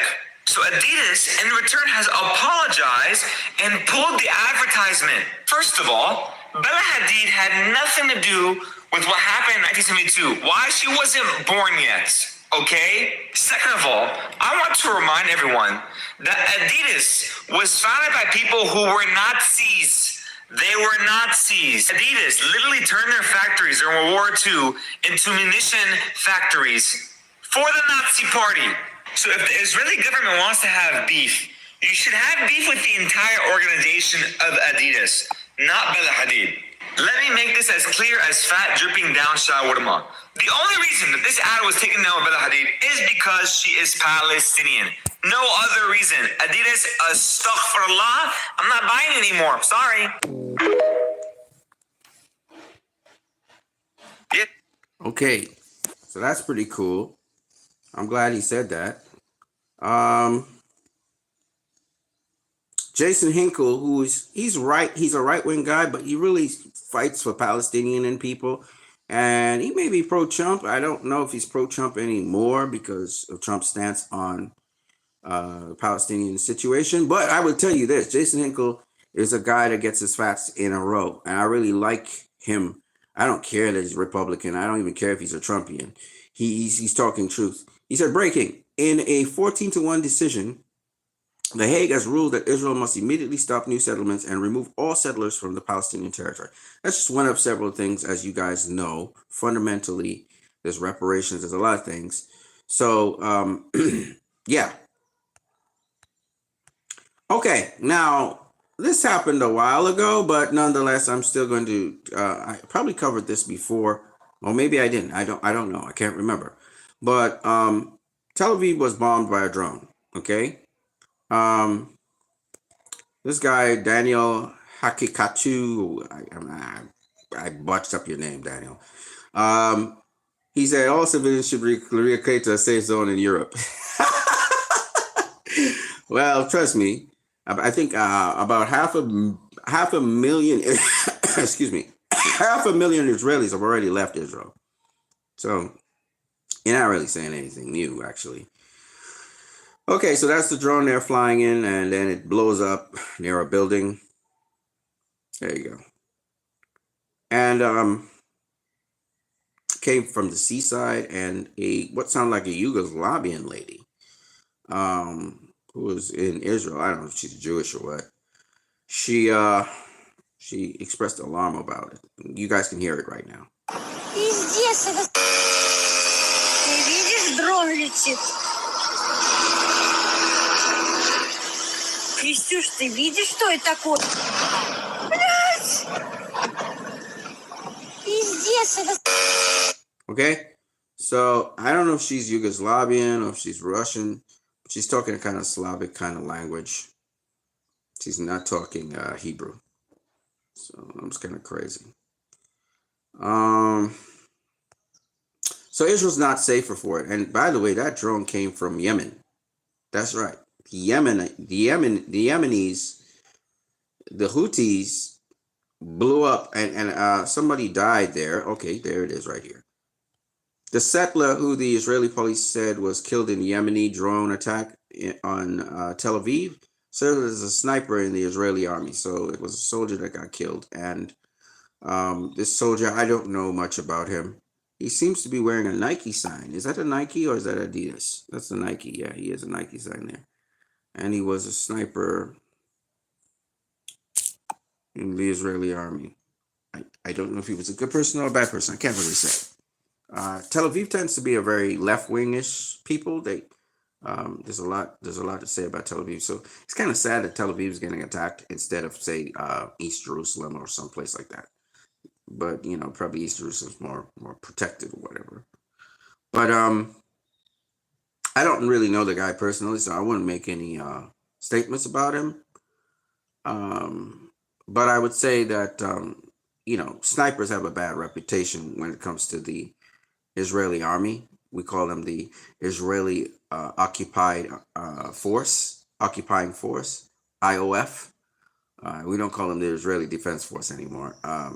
The snipers back in, I believe it was 2014, with the March of Return, they were sniping people's kneecaps and shit, and they were killing people, sniping people and killing them. And then there was a sniper just very recently, actually, some months ago, who sniped a guy on the ground. And when anybody came to help him, he just kept on sniping people and knocking them down and killing them and pushing them away. And this kind of craziness has been happening. But I must say, there's another piece of information I haven't given you guys. So I'm going to go ahead and give you guys that information right now. So yeah, Adidas is going to get boycotted. Everybody's going to boycott Adidas for what they did to Bella Hadid, who is an excellent model, and she really doesn't mean anything bad by it. Now, it was a 1972 patent shoe, which has to do with the Munich, what happened in Munich. For those of you who don't know, there was a terrorist act that happened in Munich, and that's why they want to censor her. But nonetheless, yes. So Ken O'Keefe really exposes a lot of things. I think I talked about this. I don't know if I did. I think I did in the last video. 39 years later, they're still trying the same. Iran is in the final stages of nuclear bomb line. and they're getting desperate to start World War III. So this is the Israeli newspaper in 1984, and this is the Times of Israel, July 19, 2024. This is kind of crazy. Some 40 years later. Blinken, Iran 2 weeks away from producing enough material for nuclear weapon. First of all, Iran probably has nuclear weapons already. Okay? Hezbollah probably has nuclear weapons already. Okay? Russia said they have no problem giving Iran stuff, nuclear weapons, whatever. So Russia will supply them with nuclear weapons if nobody else wants to do that. So, and China. So that basically, let's get real. Y'all thinking that Iran's still making a nuclear weapon? Psh, bruh, they long time probably have nuclear weapons. Besides that, they probably have even better weapons than nuclear weapons. So you're not saying anything new. Okay? The thing that's important is they're not trying to have war with anybody because they know war only brings a breakdown in your economy. Your economy is going to suffer because of war. So Iran doesn't want any war. Russia doesn't want any war. China doesn't want any war. They're trying to get BRICS going. They're interested in doing relations with India and South Africa and Brazil. They're trying to make money. They're not trying to kill people. It's the last thing on their mind. All right? But Israel's a war machine right now with the right-wing extremists particularly, and this desperate for wars in Biden, Joe Biden, who's a war hag. Okay? We've got like, how many wars are going on right now? About 3? Yeah. You know, this guy's a warmonger. And of course, the military industrial complex is so happy about that. They're glad because they're selling things like crazy, you know. So, of course, nobody's buying this. And we all know why Netanyahu was supposed to come, or Milikowski was supposed to come to the U.S., was to encourage an attack on Iran. Just like how he encouraged attack on Iraq. Okay? And it's not going to work this time. If you're silent about genocide, you're complicit. This is spotted in the Berlin University of the Arts. And you see the Palestinian Kofefe up on top of there. Aaron Mate says something pretty new, but this has nothing to do with what we're talking about nonetheless. He said CrowdStrike is a cyber firm that generated a claim that Russia hacked into the DNC, setting off Russiagate.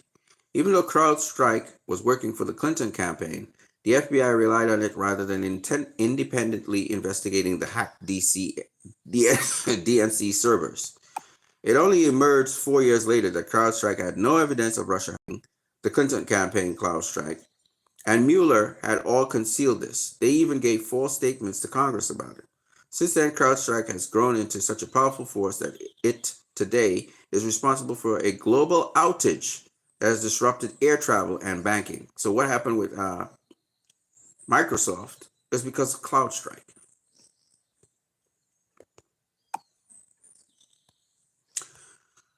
The Yemenis have merged the Palestinian flag with theirs to resemble Yemen and Palestine all in one in their hearts, which is pretty dope. I like that. So, of course, the axis of resistance is quite strong. What is the role of ICC judges? Learn more. The ICC judges ensure fair trials and render decisions, issue arrest warrants or summons to appear, authorize victims to participate, order witnesses protection measures, and more.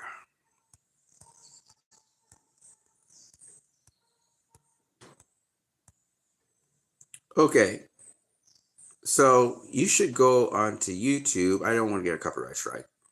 And he's going to tell you why being a Jew is not genetic nor an ethnicity. It's a faith. It's a religion. And he sets the record straight on political entities known as Israel. He tells you why Zionism is a political thing and it's not a religious thing. Because a Jew is not someone who is genetically born that way. A Jew is someone who practices a faith. you can become a Jew. And he goes on to say the Zionists politicized the religion and made Jews conform to a geographic location. So saying Israel is the home of all Jews was a lie. It's a lie, but it's also something that made Jews into a nation, which is not, Jews are not a nation like that. They're people who practice religion, just like our Christians are not a nation. Christians are a religion. So he said Jews have nothing to do with Israel. Israel has nothing to do with Jews. And he thinks it's quite repugnant and false. And he does not represent Israel. He doesn't. And he said for thousands of years, Jews and Muslims and Christians lived in harmony in the Middle East. And the only time there was friction was when the Zionists came to the Middle East. So his name is Rabbi West. You can go ahead and check out more about that. Maron says the ICJ Ugandan judge, Julia Sebutini, who consistently voted in favor of Israel regardless of the issue, is a Christian Zionist who allows for theological irrationality, superstition, and delusion to take precedence over traditional rationality and integrity. Alas.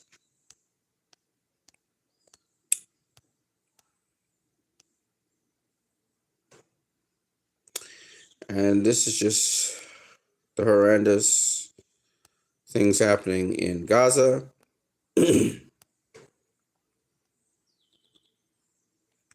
Elijah M. Magnier, who's from Morocco, he says, the Jewish people are not occupiers in their land, neither in our eternal capital, Jerusalem, nor in our ancestral heritage in Judea and Samaria.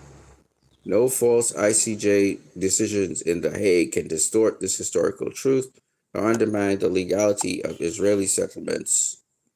This is what Netanyahu said. So they're claiming that the Jewish people have a land, and it's not true.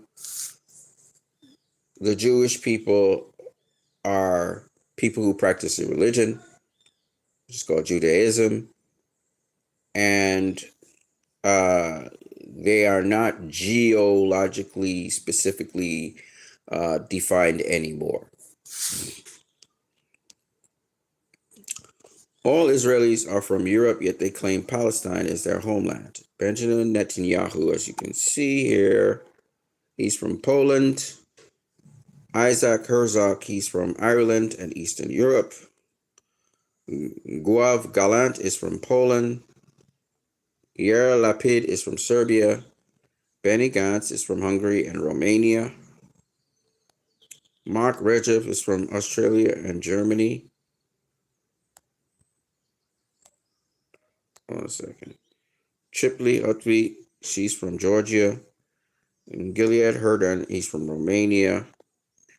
And Benzaline Smotrich is from the Ukraine.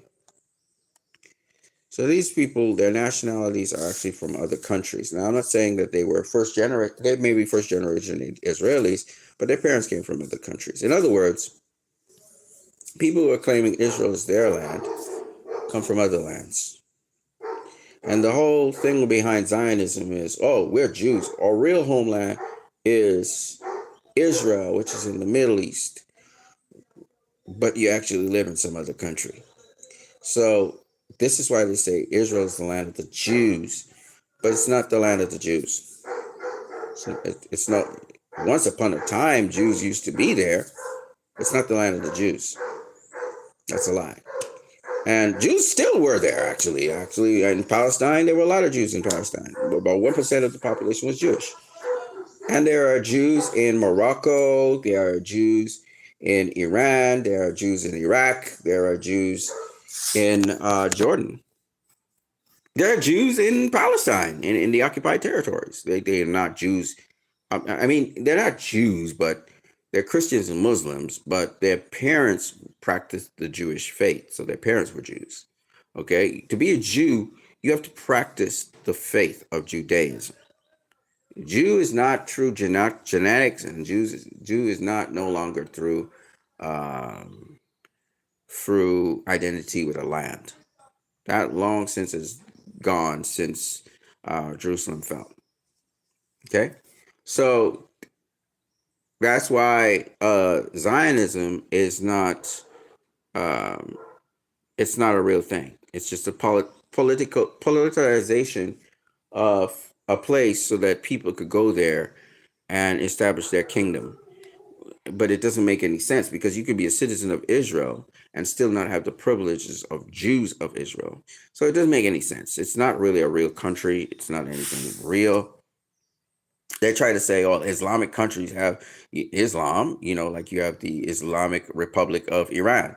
But the truth be told, it might be called the Islamic Republic of Iran, but it's not a place for all Muslims, right? It's not like if you're a Muslim, you can go there and it claims you as a Muslim all over the world. It's not like that. It has its own citizens who are Iranians. They're not Muslims, they're Iranians, and all Iranians have rights. They can all vote and stuff. All citizens of Israel don't have rights, like Jewish Israelis. So it's different, and because of that, it's not really a true nation. You see? Okay, and then what the people who call themselves Israelis, or people who call themselves Israelis, they don't all have rights. But the people who are Jews, they're the true Israelis. That don't make no sense. So this is what we're dealing with. So yeah, America and Israel has been financing ISIS because guess what? We already showed you in a video a former Mossad agent admitting that he's part of ISIS, and he goes by Arabic named Mohammed whatever, and this is an ISIS agent captured in Syria.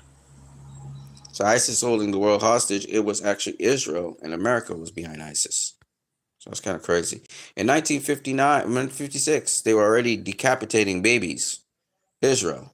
So it's interesting that they claim that, Hamas is decapitating babies. You were doing that since 1956. You were doing that since the Nakba. Get the fuck out of here. All right. So I really enjoyed this. And Candace Oren said, do not send your sons and daughters to fight in a war these psychopaths are planning with Iran. I cannot say this enough. And I agree. They're trying to wage a war with Iran. And that's what Netanyahu was supposed to come across to Congress to say. And Sam Parker, Yukos Cage, he says even something goes even further. Everyone's saying they won't die for Israel. That's a correct position, but I won't kill for Israel either. And I think he's 100% correct as well. So this is all great stuff that's out there right now. Israel continues to claim it's targeting Hamas fighters to justify civilian massacres, including recently at the designated safe zone and Al-Mawasi. Yes, Al-Mawasi safe zone. Again, they bombed another safe zone. So they've been committing war crimes straight through. The International Criminal Court has really done a great job here. Now, they still have another thing to do, but we'll get to that in a minute. All right, before I go any further, I also want to say that they burnt the olive trees. There's tons and tons of olive gardens they burnt outside of Gaza, and so there's no Hamas in those places, right? This was future economy for Gaza. I'll give you a couple other examples of where we know there's no Hamas, and they continue to destroy those things. The other places that we know because nobody's there, they destroyed the greenhouses, all of the greenhouses. They destroyed a lot of the agricultural places that sustain Gaza. They destroyed those things, and there's no Hamas there. Don't even tell me that. Why would there be Hamas tunnels in an agricultural place? You know what I'm saying? So these are just further evidence to show that they were really trying to ethnically cleanse the area and make it unlivable. Here's another one. What's happening in the West Bank right now, and there's unrest in the West Bank, but there's no Hamas in the West Bank. No Hamas whatsoever. And yet, they've been bombing schools there. they've been arresting a lot of people. They've been killing a lot of people in the West Bank. In fact, the violence has gone up by threefold in the West Bank. And again, settlers have been armed. Settlers are killing people in the West Bank. Settlers are going into people's houses and killing them. We just recently saw one where a settler, they accosted some people out in the land. So they're, this is not like in a populated area. Like the housing is very sparse. It's like little farmlands, like rural areas. And they're going in there and they're beating up people, and they're taking guns and weapons and shooting people and trying to chase them off their land. And this is happening. There's no Hamas in those areas. That's why the ICJ did the ruling that they did, because all of this is going on at once. It's not just what's going on in Gaza. It's going on all over the Palestinian occupied territories, all over them. And that's why we know this is not about Hamas. And that's why we call bullshit on what anything the Israeli government lies and tells us. Okay, with respect to this, I think this is so cool. Tagag, he says, fuck Adidas, and here's what he has to say about it. Hold on. Looking at the news there, and I saw that Adidas... Hi, I was just looking at the news there, and I saw that Adidas, surprise, surprise, have backtracked and are now withdrawing their campaign with Bella Hadid, the Palestinian model, cowering obviously to racist Zionist pressure. It doesn't surprise us morally, I suppose, because that's the way these big corporations work. They don't have any morals, they don't have any balls. They just think of the profits and they're bowing to the pressure. But I also just think on a business level, is it not really, really stupid? You can't keep selling your tat to elderly fascists. Rational people and all young people are onto you. Did you see a recent survey in the Middle East Monitor? 18 to 24-year-olds in Britain, majority of them feel that Israel shouldn't exist. If you did that poll in Ireland, it would be a supermajority. It's similar in the US. Young people and the rational are going to boycott the shit out of you because you're going to go down in history as apologists and supporters of a genocide. The ICJ are ruling on it. The writing is on the wall for this fascist, racist state. Are you shit at business? You know? And I saw one of the headlines associated with this. Adidas backtracked due to furore of having a pro-Palestinian model on one of their campaigns. She's not pro-Palestinian, guys. She's Palestinian. Do you know what that's like saying? I'm pro-Irish. She's pro-fucking Palestinian because she doesn't want to see her people murdered on the street, starved to death, and picking up polio in the sewage-laden streets. Because she's Palestinian or pro-Palestinian doesn't mean she's a terrorist. You racist idiots. Hi, I was just looking at the news there and I saw that Adidas, surprise. You know, so funny is how the Irish talk, and the Irish are just so in your face, man. Anyways, it's 100% correct.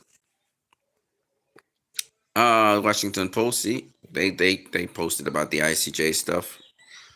Okay, now we go to the heavy hitters. Okay, here we go. Before Netanyahu lands in D.C., we demand that the Justice Department investigate him for genocide, war crimes, and torture in Gaza. Nearly 40,000 are killed. Actually, it's more than that, including more than 14,000 children, 90,000 injured, 20 million displaced, and an entire population subject to starvation. This cannot go unanswered. Never mind that the starvation is actually man-made, because Gallant said no food, no water, no nothing goes into Gaza, right?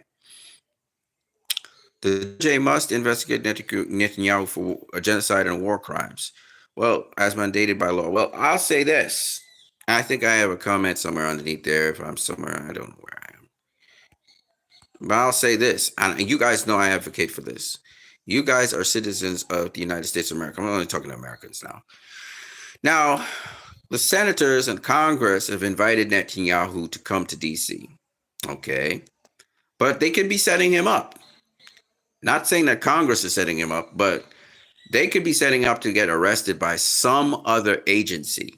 There are several agencies in the United States of America that can arrest Netanyahu, and the last agency on that pyramid would be the civilians.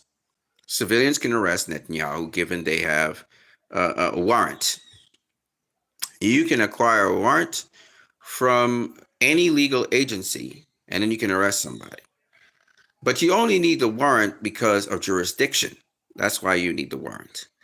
Now, having said that, it is also known that diplomats cannot just simply be arrested by citizens, but nonetheless, if Interpol police would do their fucking job, they could be on site to arrest Netanyahu, even though they don't have the jurisdiction in America. Here's the key thing. He just needs to be arrested and detained.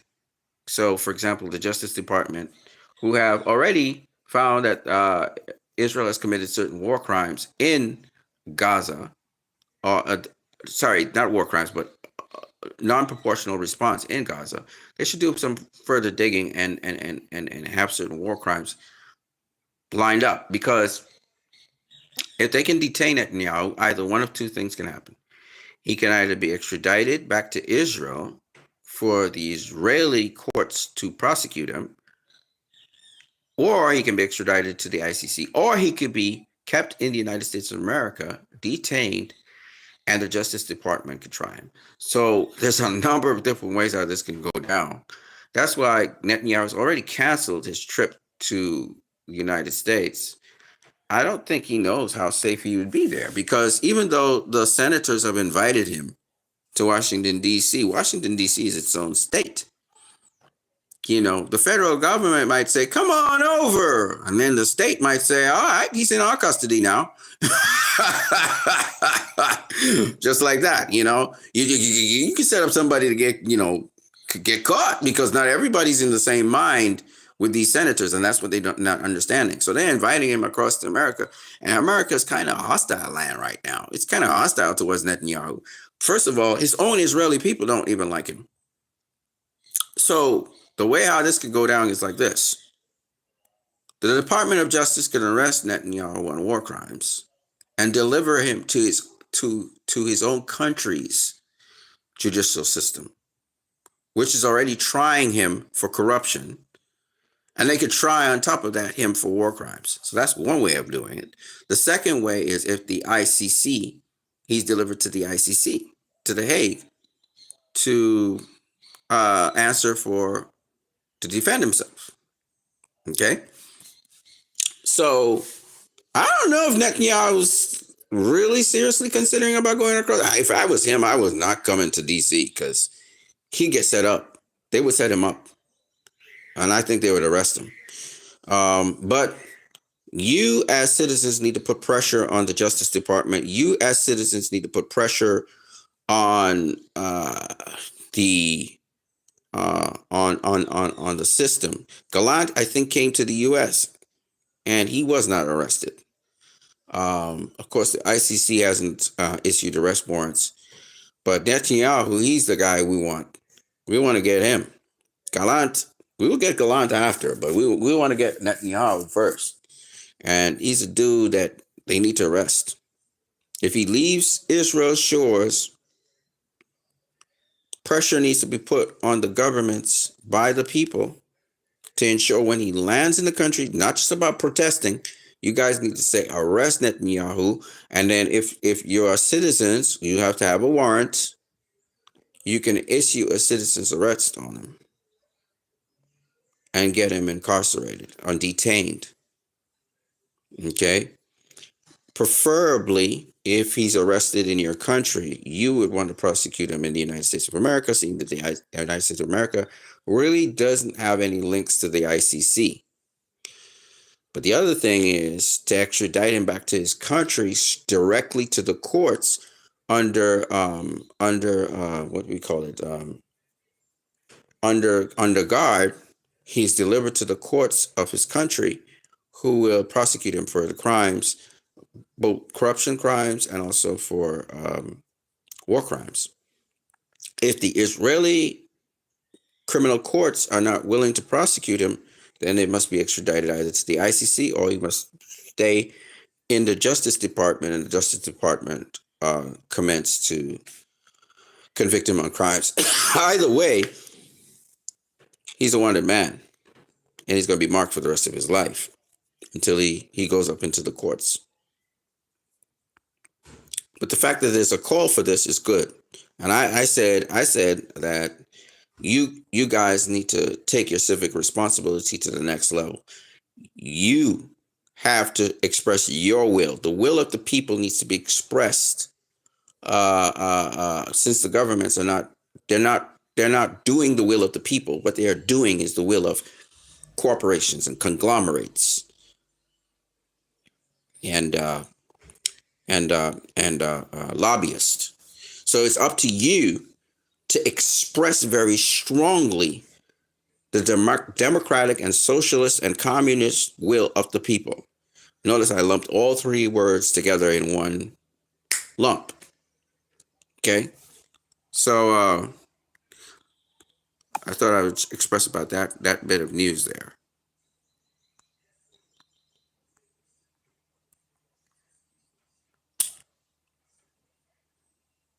So this is I believe this is in, I'm not sure where this is.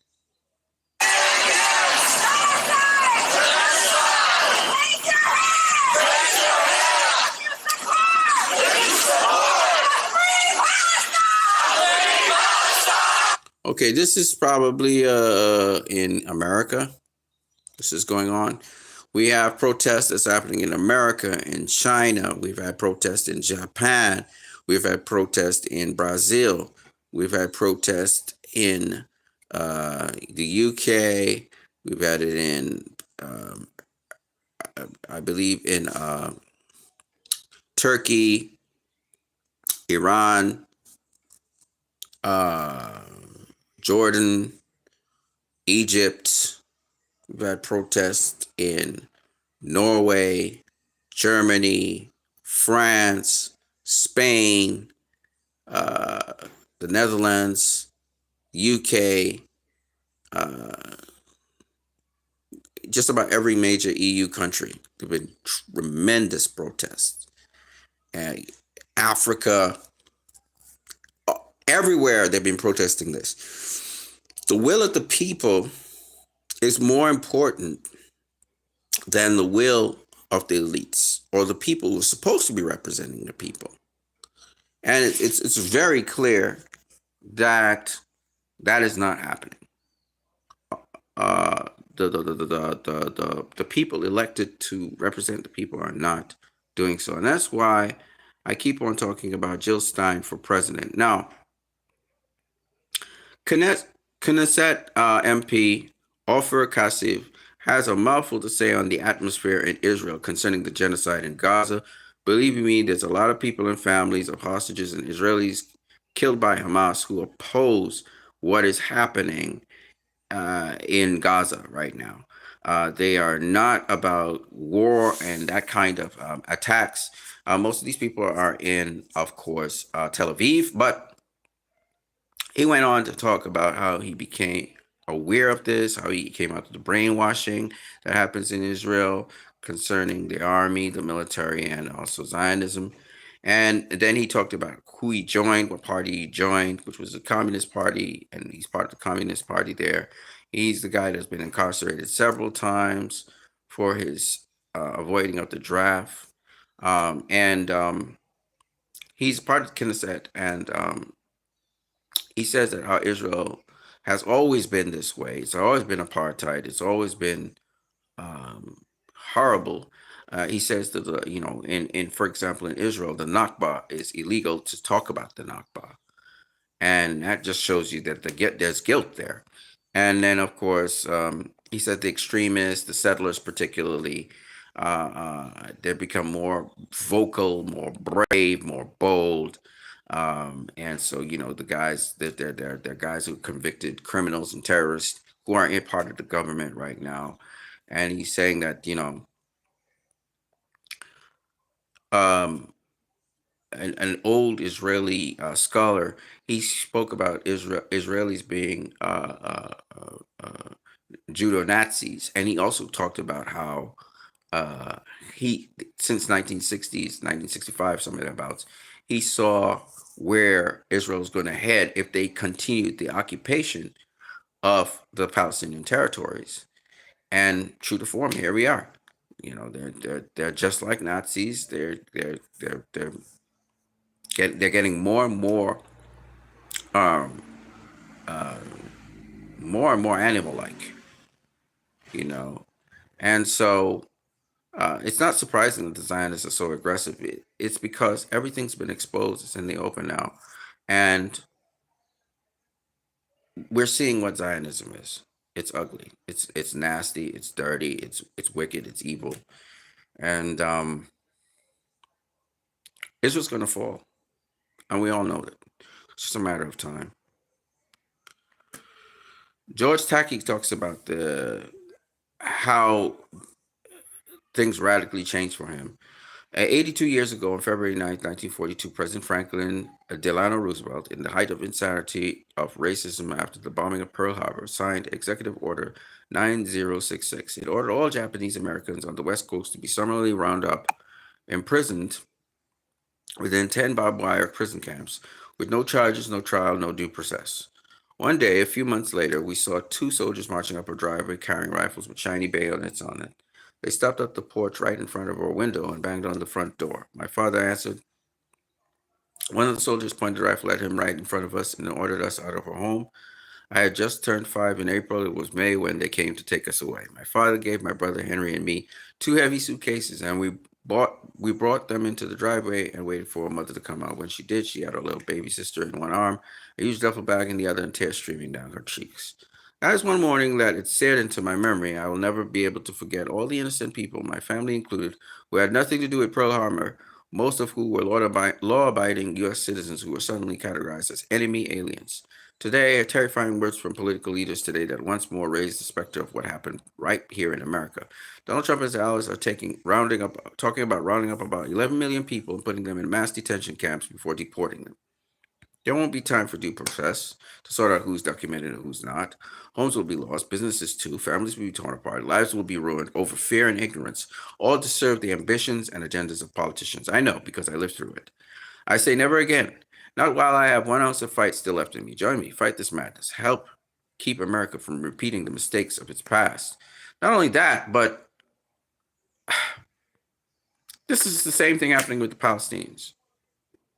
And when you have no one to fight for you, nobody standing up for you, because you're demonized, you're seen as the enemy, this is what happens, right? People believe they can do you anything goes. There's no more due process. And so I just want to, for those of you who don't know who this gentleman is, George Takei he comes from Star Trek. He's famously known for his character in Star Trek. Okay. A wonderful person.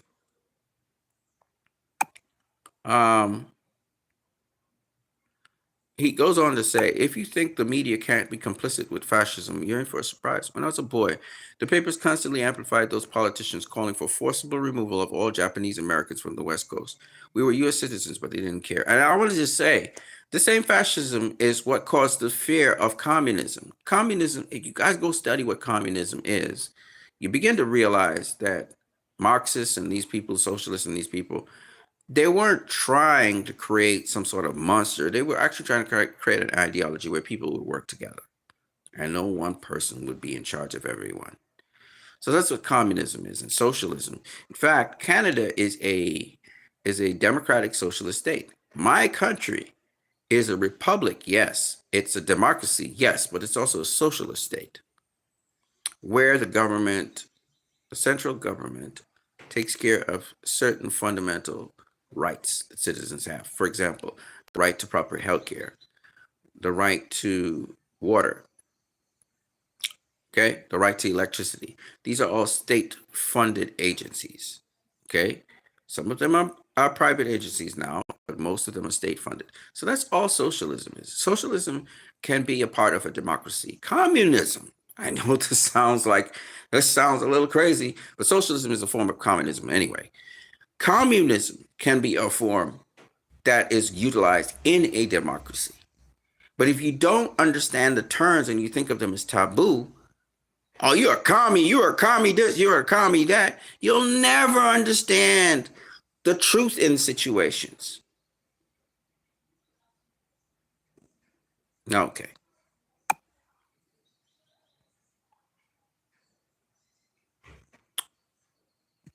This is a side note. This is entertainment. M. Night I always get his name confused. Shyamalan. M. Night Shyamalan says, Trap movie in theaters August 2nd. Fun fact, when I was thinking about casting the lead of Trap, Judge Hartnett came to me and visited me in Ireland where I was producing The Watchers. We had lunch. We talked about Oppenheimer, Black Mirror, living outside Hollywood, and being dads of 3 girls each. And I knew he was the guy for the job. All right.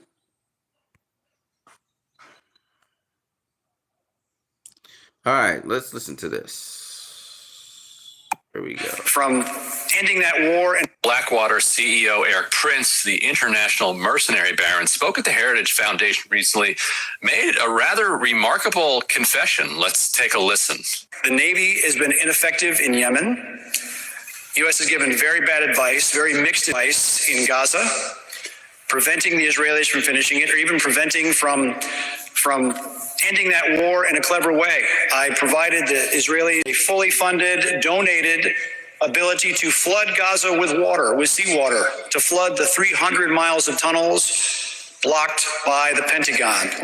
We have a leadership apparatus that is truly the most sclerotic and literally obese. We have as many general officers today as we did in World War II, when we had 14 million men in our arms. And so in an era of video conferences, emails, and instantaneous communication, we have a super bloated, super top heavy, and clearly not very effective security apparatus. Okay, he admitted to trying to give Israel the ability to flood out Gaza. Now, we all know that he wouldn't have flooded out shit because Hamas, they have ways of sealing off their tunnels, so that would have been fruitless. But nonetheless, he admits that. Blackwater Funder, he's a guy that actually, which is crazy, exports mercenaries to, as the senator says, he exports mercenaries to different parts of the world, contracts them to do hits and kills and stuff like that, which leads us to this, which is something I really want to share with you guys. Oh, by the way, Jill Stein for president 2024. I'll talk a little bit about the detractors and the Zionists who are trying to come at her. We'll talk about that in a minute, but let me first get to, and by the way, Trump's assassin was a guy who has roots he has Scottish Jewish roots, which is pretty crazy. But what I want to show you guys, I wonder if I'll find it. I may find it. We'll see. Oh, wow. So this is just literal evidence. An Israeli soldier documents himself blowing up a school in Gaza, saying, "In my childhood, I always dreamed of blowing up my school. Today, I'm blowing up a school."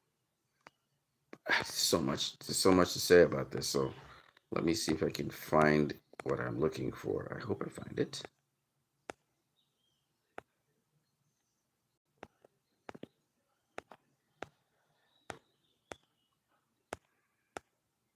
Okay, I'm gonna find it.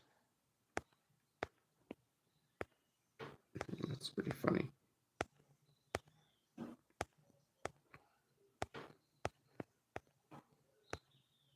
Okay, this is about to blow your mind a little bit, but maybe not.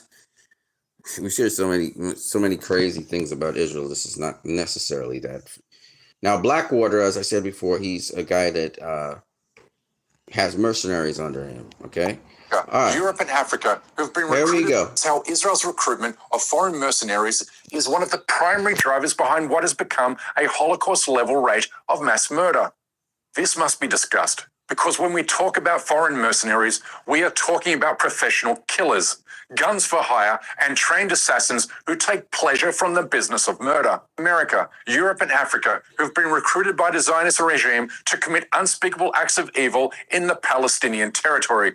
One mercenary told a Spanish news agency that Israel paid him a weekly salary of $4,000 to kill Palestinians. But even worse than that are reports in which others have been paid bonuses for every confirmed kill.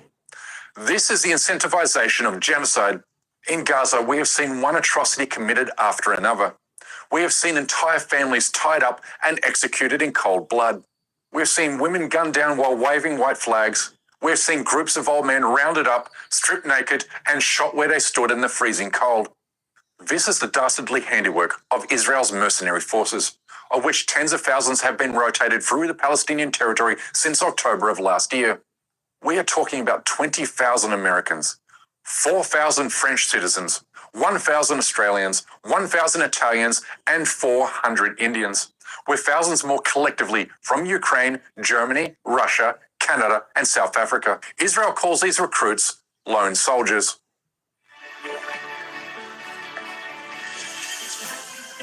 Hola, mi nombre es Dalia Levine. Tengo 20 años. I arrived in Israel 4 months ago from Cape Town, South Africa. मैं Bombay India से हूँ. Florida, USA, Tampa Bay. Азербайджан'dan. Guatemala. Türkiye'den, İstanbul'dan. Приехал я год назад с Киева, Украина.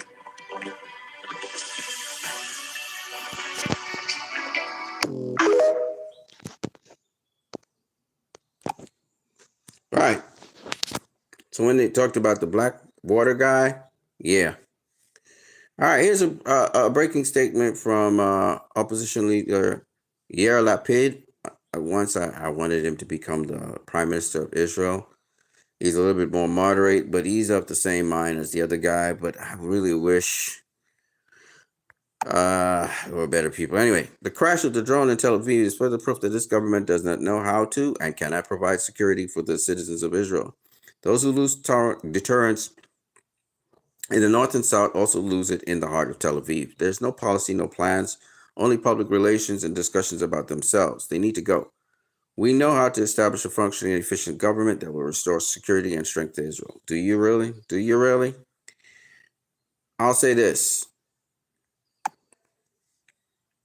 If you start to follow the recommendations of the ICJ, you probably might get let's say Israel withdraws all its forces from Gaza, withdraws all its forces and pulls all its settlers out of the occupied territories. Let's say they do that tomorrow. Will Hezbollah stop its attack on northern Israel? That's what Hezbollah said they would do. Would the Houthis stop attacking Israel? That's what they said they would do. It's amazing that Israel goes back on their word. Why don't they test these guys to see if they would go back on their word? Because either way, it's clear now the Houthis can attack them from where they are. Hamas is holding their grounds and they're destroying a lot of their tanks and all of their weaponry. And Hezbollah is pretty much burning the north right now as we speak. So those three alone will destroy Israel. If it keeps on warring. So why doesn't Israel look for peace? Why don't they look for a ceasefire? Why are they hell-bent on trying to destroy Gaza when even if they do level Gaza, they're not going to be able to just roll up in there and start building things in there because they're still going to be fighting with Hamas. And Hamas is still going to be killing them out. I don't understand the logic behind it, but I guess this is the way how they think they're going to win. They know, many of Israel's supporters know a genocide is taking place. They know that civilians are being targeted and murdered by the IDF en masse. And they like it. They want it to happen. They want civilians to die. This person was responding to my video in which I demonstrated very clearly that a genocide was taking place. I used multiple examples, including That of audio that many of us have heard at this point, of children calling the emergency services because their car has been attacked by the IDF, their family killed in front of them, and they're about to be killed too. And then you hear it happen. The pleas of a 5-year-old girl telling the emergency services dispatcher, "I'm so scared. Please come and take me away. I'm afraid of the dark," are to this person fantastic news. They know a genocide is happening. It's not that they don't care, it's that they actively support it. It's sick. Fascists are in control in Israel, and their supporters are all over the world, and they should be made to feel very unwelcome, preferably until they repent, but at least until they can't show their faces in public anymore. I 100% agree with that, my friend. 100% agree with that, because it's inhumane. You know, hate makes people stupid, like I said before.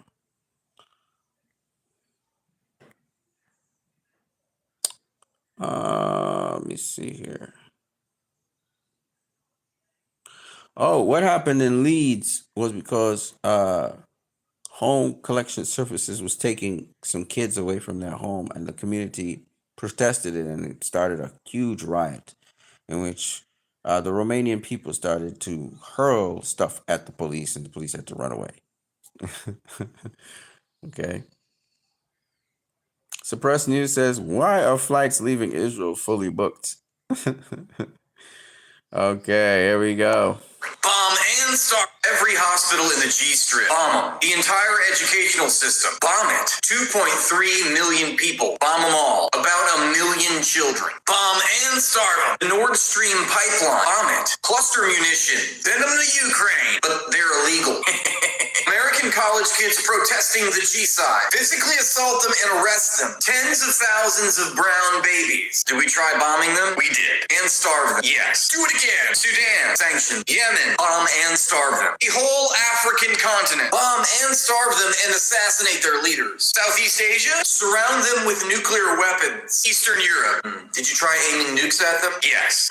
Make a series of escalating provocations. Latin America. Bomb, starve, and coup them as needed. China. Is that China? Who? China. Huh? China! Oh, yeah. Did you try aiming nukes at them? Yes. Make another series of escalating provocations. All the retirement money for the American working class. Give it to BlackRock. Okay. Do it. Copy. Wait. Stop. Okay.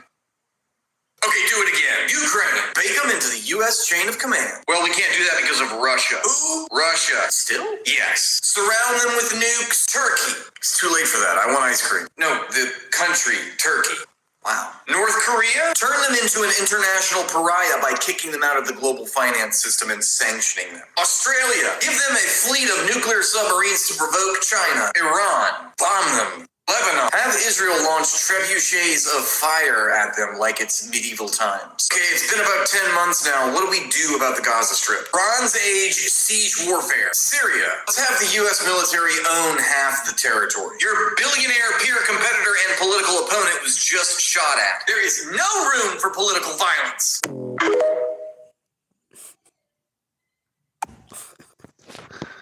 Oh, that's so funny. So, dude be just funny. And that was funny.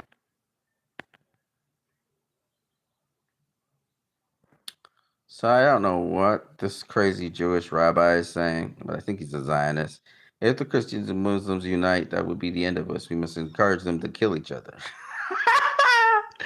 Mind you, this is not a Jewish rabbi. This is a Zionist rabbi. There's a difference, ladies and gentlemen. There's a difference. This is what's happening to Christians in the occupied territories. Wearing a cross, you will get spit on in this neighborhood. You will get into fist fights. Little community here. Now he's an Armenian. Get spit on every day. Wearing a cross, you will get spit on in this neighborhood. You will get into fist fights. And who is spitting on you? The Jews, of course, the Orthodox Jews. They are raised in their schools how to hate the Christians. So what happened with the parking lot? What happened exactly? The parking lot got sold to a Jewish company. By the patriarch? By 3 people. Usually they combined, 3 signatures, and they sold the land, they sold the land where we park.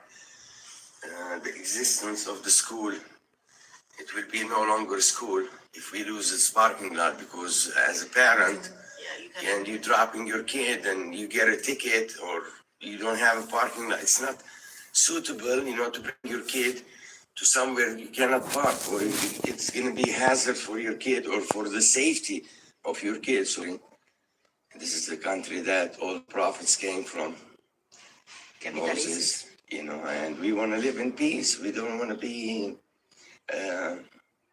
abused and suffered, and our kids to suffer, because we don't see any future in Jerusalem.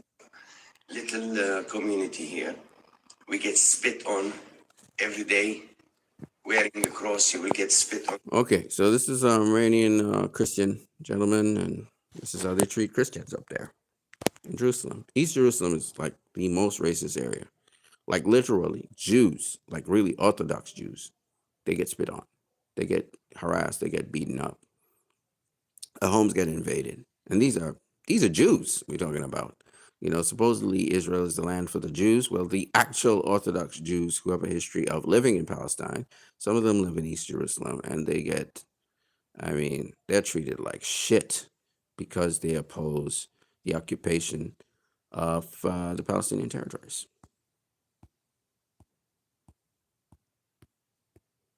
So there's a lot going on. Here's the Yemeni armed forces claiming that their drone strike is just the beginning, and they're going to do more. Now, this one's really good as well. This is, again, another Jew, and he really raises some really good points. So here we go. What's going on in our name? It's completely a lie. Jewish people like me, real Orthodox Jewish people are against the state of Israel. It's so shameful what's going on in our name. All the killings, all the genocide that's in Gaza and Rafah, all is in the name of the Jewish people. It's so shameful. It's not only these new allies. If you come in our area, in London, in Manchester, in Gateshead, even in Belgium, even in Vienna, in New York, in Australia, in Argentina, everywhere you see people like me, they are against the state of Israel. Israel claims the promised land. It's completely false. The same God who promised the land, he took it away from us. He sent us into exile.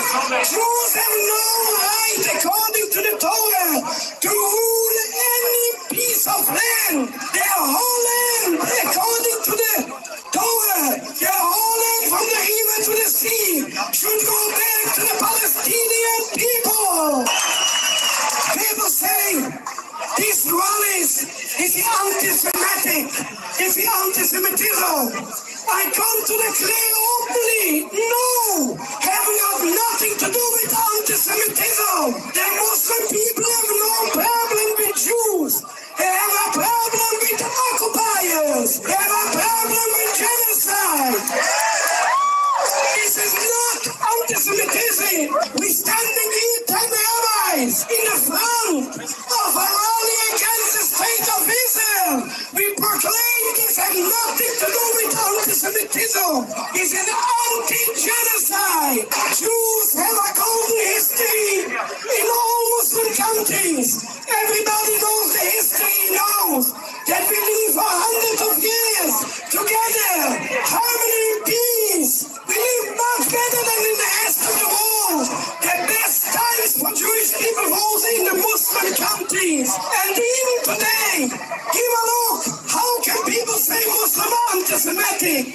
Just open their eyes. Go to Morocco. Go to Tunis. Go to Algeria. Go to Iran. Go to Turkey. All the Muslim countries. Jews live peacefully there. There is no solution for the state of Israel is only one solution. We don't believe in a two-state at all. The whole state, the solution of the Torah is that from the river to the sea, Palestine will be free. And I have to make clear, that doesn't mean Jews have to be killed. It doesn't mean Jews have to be expelled. No, we can live side by side with our Muslim neighbors, like we live in Iran, like we live in Morocco. In all Muslim countries, we live peacefully. We are just bring out very clearly the word of the Torah, the state of Israel. As long as I rebellion against Almighty, God send us into exile. And these people rebel against God, claiming the land back by force. As long as I rebellion against Almighty, they will not succeed. According to the Torah, they will come to an end. And from the river to the sea, Palestine will be free. Free, free. Palestine. From the river to the sea, Palestine will be free. Thank you. It's completely a lie. And this is what Robert Shapiro in the United States of America was saying. He's basically saying the same thing, that what Zionism does is politicize the Jewish religion. And you're not supposed to do that. So, yeah. Right. Now, with respect to, of course, the United Nations has a different mandate. But it's just one of those things.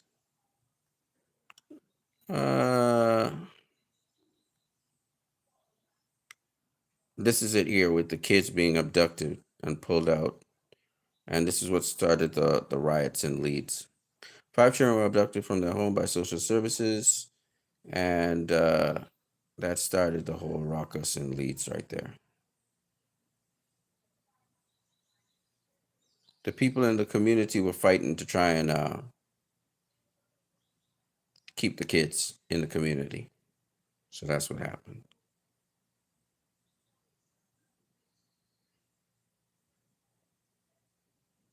The Russian philosopher Alexander Dogin says Yemen Houthis saved the face and dignity of the entire Islamic civilization. Now, let me just say, I think Russia is more in tune with Middle East and African issues than does the West. The West have really tried to exploit and really suck the living life. And that's why it's called Us Against the Empire. And this is why Jill Stein, she kind of understands the Eastern Eye better. And I'm telling you, she would be the best president for the United States at this point in time. She's not the most charismatic. She doesn't have the biggest name out there. But I think her relations with Russia, I think her relationships with the West, the Western Empire, I think her relationships with the East and the Asian places and Africa would be much better. Now, the thing with Jill Stein is nobody expects her to become president of the United States. But if she does pull it off, here's the thing. She's going to have to be under protection. But she's a woman. She's smart. Women are much smarter than men. And I say this because they're better conversationalists, etc., etc. And so I would expect that she would do a tremendous job as president of the United States. Much better than her preceding people. And that's why I recommend Jill Stein as president of the United States. Some of the things that Donald Trump espouses, some of the things that the states, individual states, they need more autonomy to direct their affairs because they're closer to the people. So I hope she would have a good balance on what the federal government needs to do. She shouldn't be mandating everything from the federal government. The federal government should have minimal interference in what happens in the individual states. It's just a blueprint and a guideprint for the individual states to do what they need to do, because representation becomes more and more specific to the people of the individual states when you allow the individual states a lot of leeway to do what they need to do. Only on personal fundamental framework things should the federal government be involved, but there should be minimal involvement. And I agree with the Republicans on that end, that There shouldn't be maximal involvement on certain issues. States should be allowed to manage themselves. Counties should be allowed to manage themselves, etc., etc., etc. So that way, the people have the best possible representation. That's how I look at it. And a lot of decisions should be dictated by the people and not so much by the leaders. The leaders should be a reflection of the people, even though the leaders should facilitate the consultations, etc., etc., etc. That's how true democracy should work, with representation, known as a republic. And again, it can be through consensus, which means that you can have communistic ideals, you could have socialistic ideals where the state takes up flack for certain things that they think are individual rights of citizens. If the citizens don't want that help, then the state doesn't need to take it up. So it should be a dialogue between the state and its citizens. Okay, I have said more than enough here. I think you guys should check out Jill Stein and the Green Party. They do line up with a lot of my points of view, and where they lack that, when they get into Washington, D.C., I'm sure they will make adjustments. But I think I covered just about everything that could be covered today. For those of you like what you've seen today, do me a favor and donate to my channel. My channel's donation link is PayPal, and you can find it in my description. That would be quite helpful to me continuing this content. For those of you who are in the Trinidad and Tobago area, I would like you guys to check out these products that I have. So this is my live line of products, and it is also what is sponsoring this channel right now. And I have cleaning products. These are the cleaning products. You have dishwashing liquid, disinfectant, you have fabric softener, and liquid detergent. The fabric softener and liquid detergent are for clothing. Disinfectant is for all-purpose cleaning. And then I have dishwashing liquid. Now, mind you, these prices are really good, especially if you purchase online. It's a really good price. And then you have the LIVE or Live or Live brand of drinks. And you have fruit punch, which is this one right here. You have orange juice, grapefruit juice, and you also have sorrel, and you have Moby. And I guess you guys will realize how delicious those things are, and it's minimal amounts of sugar that have been added to these drinks. So feel free to purchase and put your order in. If you're in the Trinidad and Tobago area, you can call me at 319-4788, or you can WhatsApp me, or you can find me on Facebook as Anson Phillip, and you can order your products there, or you can also get it on WhatsApp, Twitter, IG. You can contact me through any one of those sites to put in your order. I'm Christ I Am Disciple, Anson Phillip. I hope you guys enjoyed this video. I wanted to go in some detail. Oh, there's one more thing I was supposed to talk about. Jill Stein and the opposition to her. Okay, let me get to that. So the way I'm going to go about doing this is this way.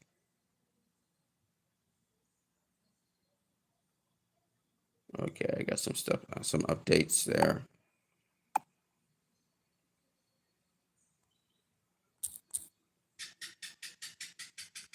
There we go, boom.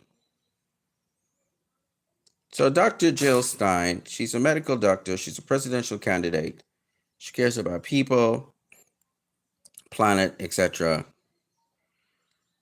She said the political system is broken. Over 60% of us now say the two-party establishment has failed us, and we need a party that serves the people. I'm running for president to better offer a choice for the people. Join us. Jill Stein 2024. Let me go to her site, Jill Stein 2024. Let me see if it's working, first of all. She got it fixed. She did. Okay, so you can volunteer on her site.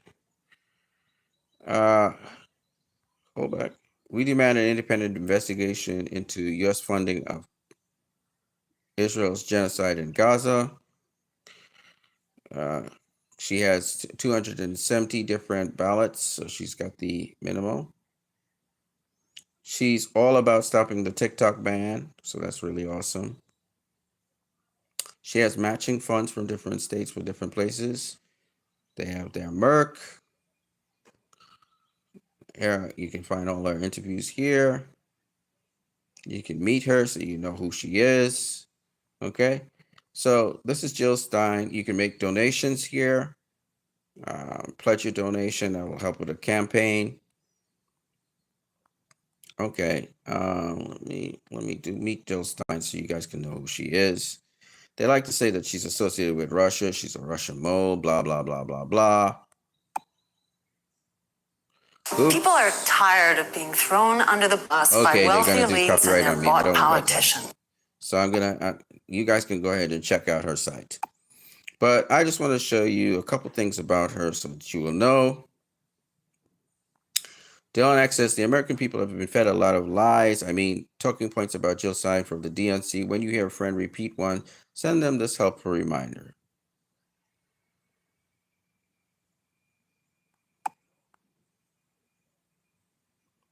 And you see Jill Stein reposting support Bella Hadid. She is the only candidate. I think she's one of two candidates on the presidential ticket which support a ceasefire in Palestine. But she also supports removal of the occupation of these forces, Israeli forces in Palestine, and she is pro that. So she goes a little further. Green Party is trending. I'm a member of the US one, and it's cool. Green Party US, so it's trending, which is pretty cool. I think the Green Party is going to do very well. And even though Jim Stein is not as sexy as, say, a Cornel West, who he was with the Green Party, and hopefully that could have worked. The cool thing about this is that even though she's not the sexiest choice for president, the policies she has are dead on. If you are somebody who's on the left, you'll love what she has in store. If you're somebody who opposes what Joe Biden has been doing and his regime has been not able to stop the genocide in Palestine, you definitely want to support Jill Stein because you know she's going to make that happen. So that's a whole bulk of people already who are going to be supporting her. Then the young people are going to support her because, again, they're pro-Palestine, most of the young people, most of the young Democrats, so they'll definitely support her as well. And then you have the Republicans who don't really like Trump. They're going to support her if they throw their support behind Jill Stein instead of Biden, because Biden's a losing cause. I'm telling you right now that his stance on the Gaza war, the stance on what's happening in Gaza is what's going to make him lose the election. So it might as well. You guys, one time, I'm telling you right now, he might have done a lot of good things, but this stance on it is going to sink him. So since he's going to be sunk, it's better if all the people who would have supported Joe Biden come and support Jill Stein, because you're going to realize she's different to Joe Biden and the Democratic Party in many ways, all right, in terms of policy. But it's something you guys can rock behind. And here's the thing. She's not one of those politicians who came and said, we'll do X, Y, and Z and didn't do anything. She's fresh. She's new. The Green Party's been in politics for about 20-something, 30-something years, but she's somebody who could really make things happen. The problem is, what you guys have to remember is that she's somebody who can make things happen, but just like Robert Kennedy Jr.'s dad, if she shakes the system, if she shakes the empire, they're going to target her and they're going to try and kill her. So you have to understand that. So she has to have protection. Now, with respect to Robert Kennedy Jr., again, he has a lot of good things that he's doing. The problem is that Robert Kennedy Jr. supports the genocide that's going on in Gaza. So she separates herself from him quite tremendously because of that. And so I could see her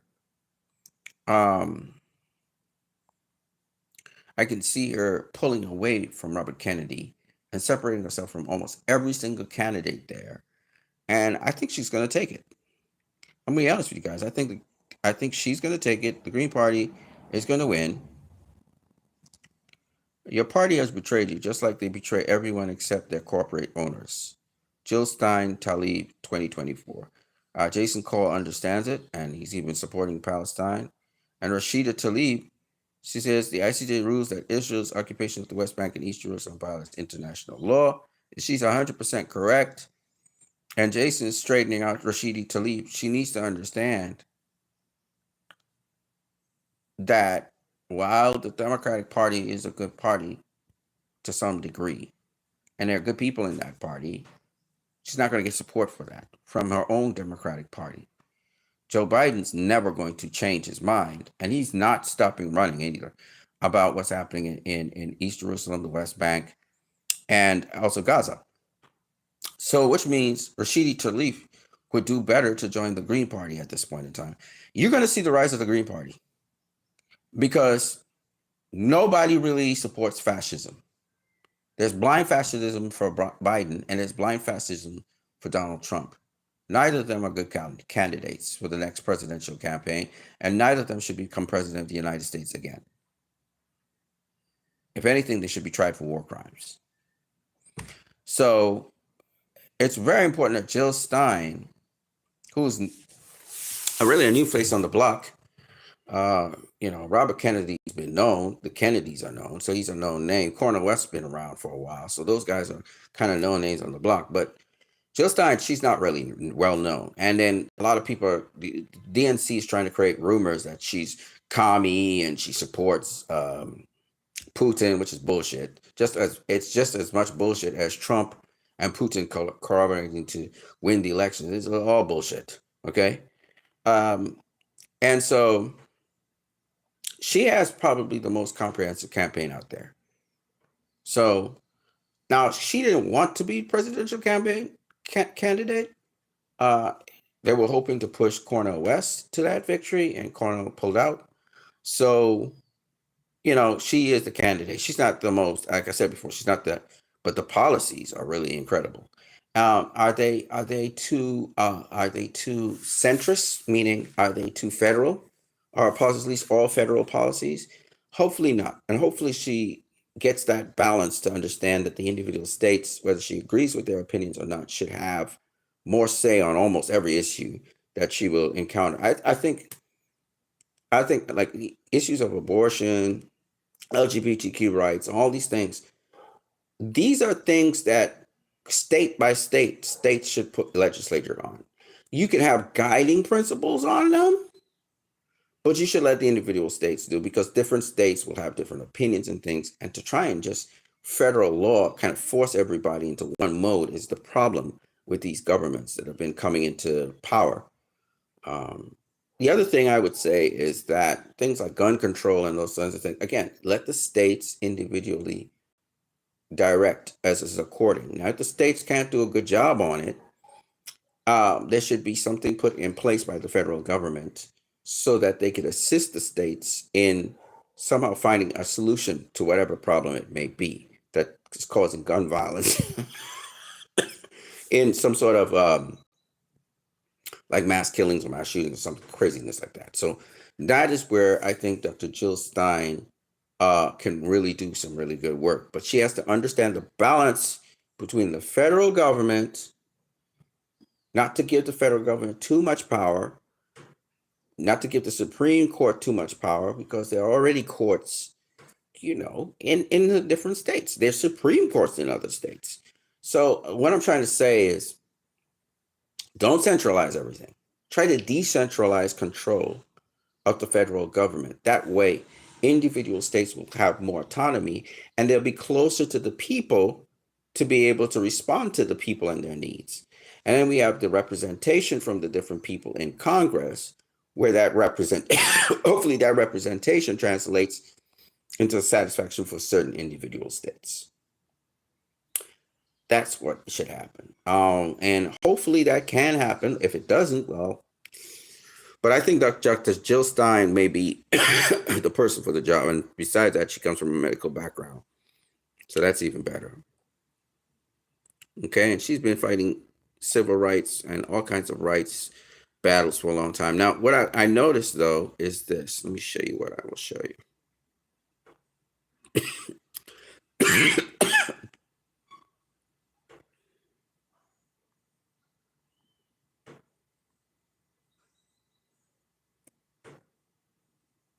See, she's commenting on the DNC shill attacks, but she doesn't realize it's Zionists that are actually going at her.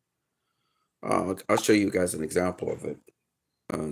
See if I can find some here.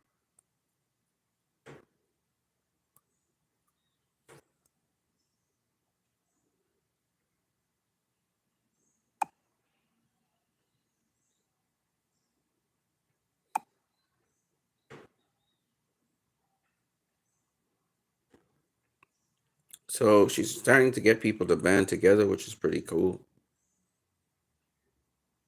Wow.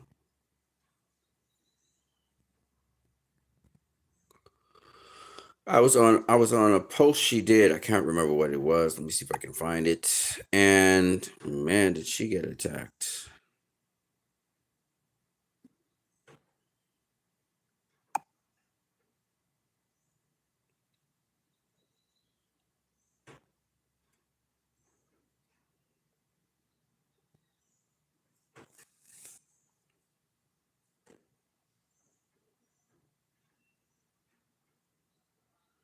They're calling her a Putin-loving Russian asset, which is amazing. He lied about what she was saying, which is pretty interesting.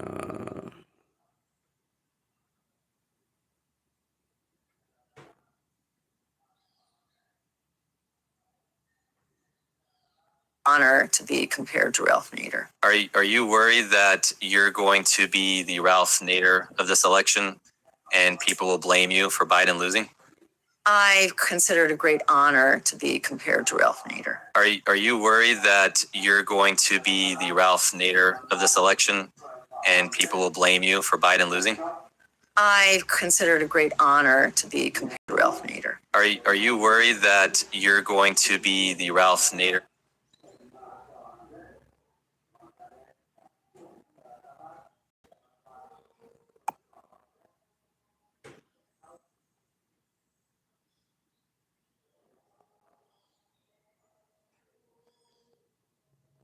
Okay, so here's some people attacking her, but there literally were Zionists who were attacking her. I'm looking for it. I'm not seeing it right now.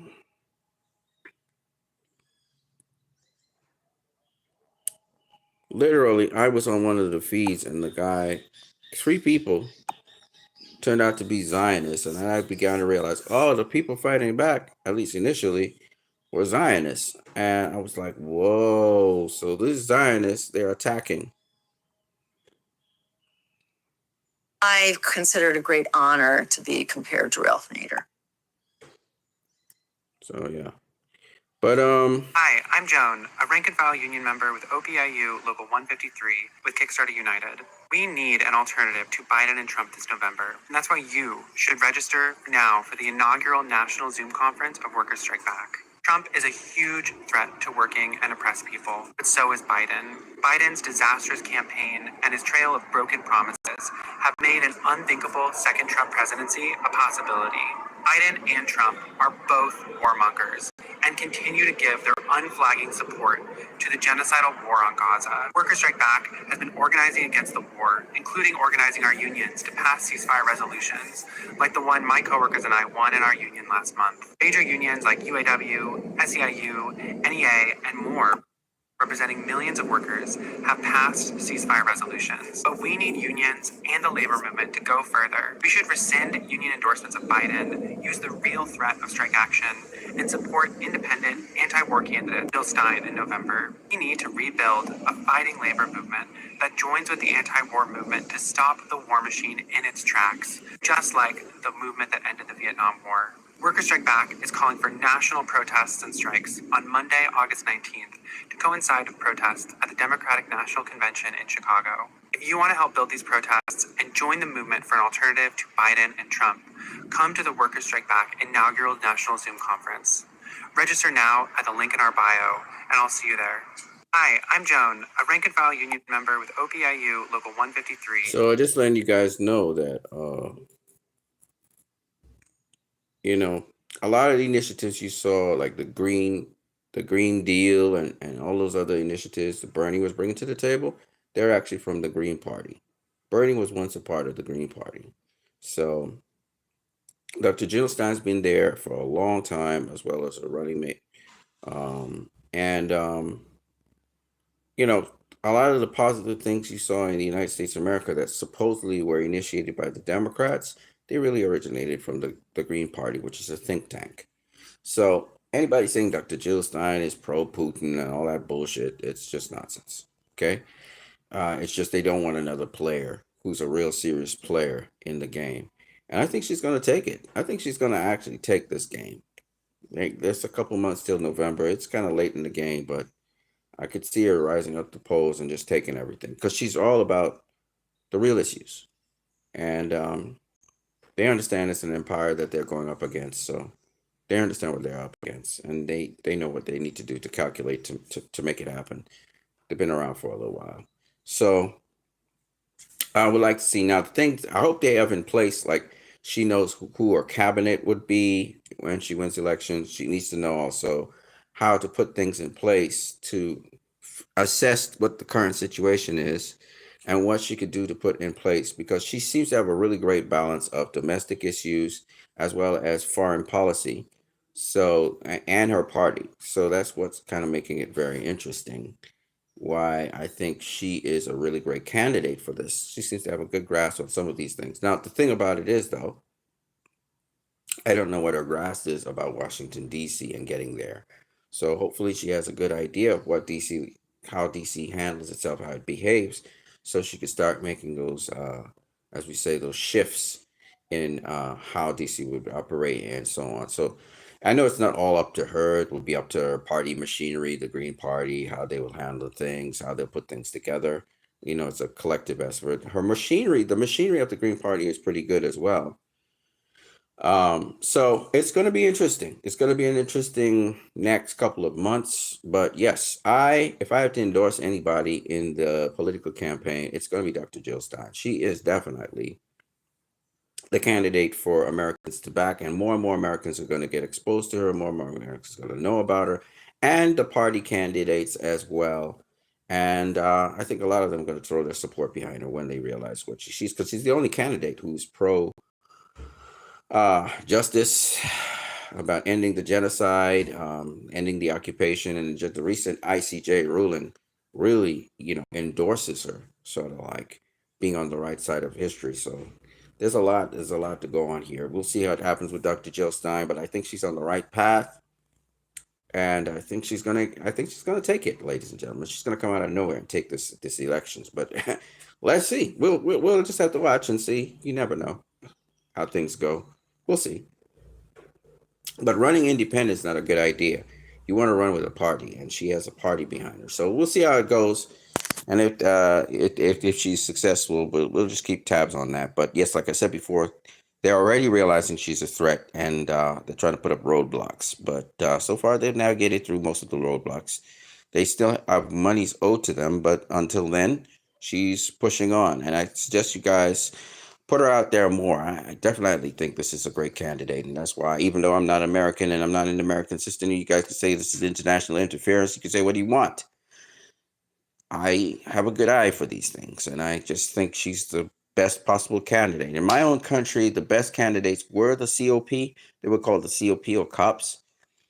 They were the most balanced set of people. They're still there, but the administration is still there. But they've been a part of a coalition, and that didn't work out too well. So anyway, the point I'm making is she could be the deciding factor in elections and all that stuff too. It may be that, there's a dead-on draw or something, and then she breaks the tie by forming a coalition with someone. And I'm pretty sure she wouldn't form a coalition with Trump. Probably form a coalition with Biden. But that's a whole other story for another day. Ladies and gentlemen, I am Christ I Am Disciple. You guys had more than your share with me. I've been with you guys now for almost 2 hours, almost 3 hours. We've been talking about this politics. I thought I would talk about this politics. In my country, it's the same thing. I think the government that I have in my country is going to get voted out. And it could be a wash, rinse, and release. It depends on if there are new political players in the field that can get themselves into the public eye big enough that we could say, I think I want them. So that's how it goes. I'll see you guys later. I'm what you need. No, I'm not what you need. Sorry. I'm Christ, I am disciple, Anson Phillip. You guys have a great day. God bless you all.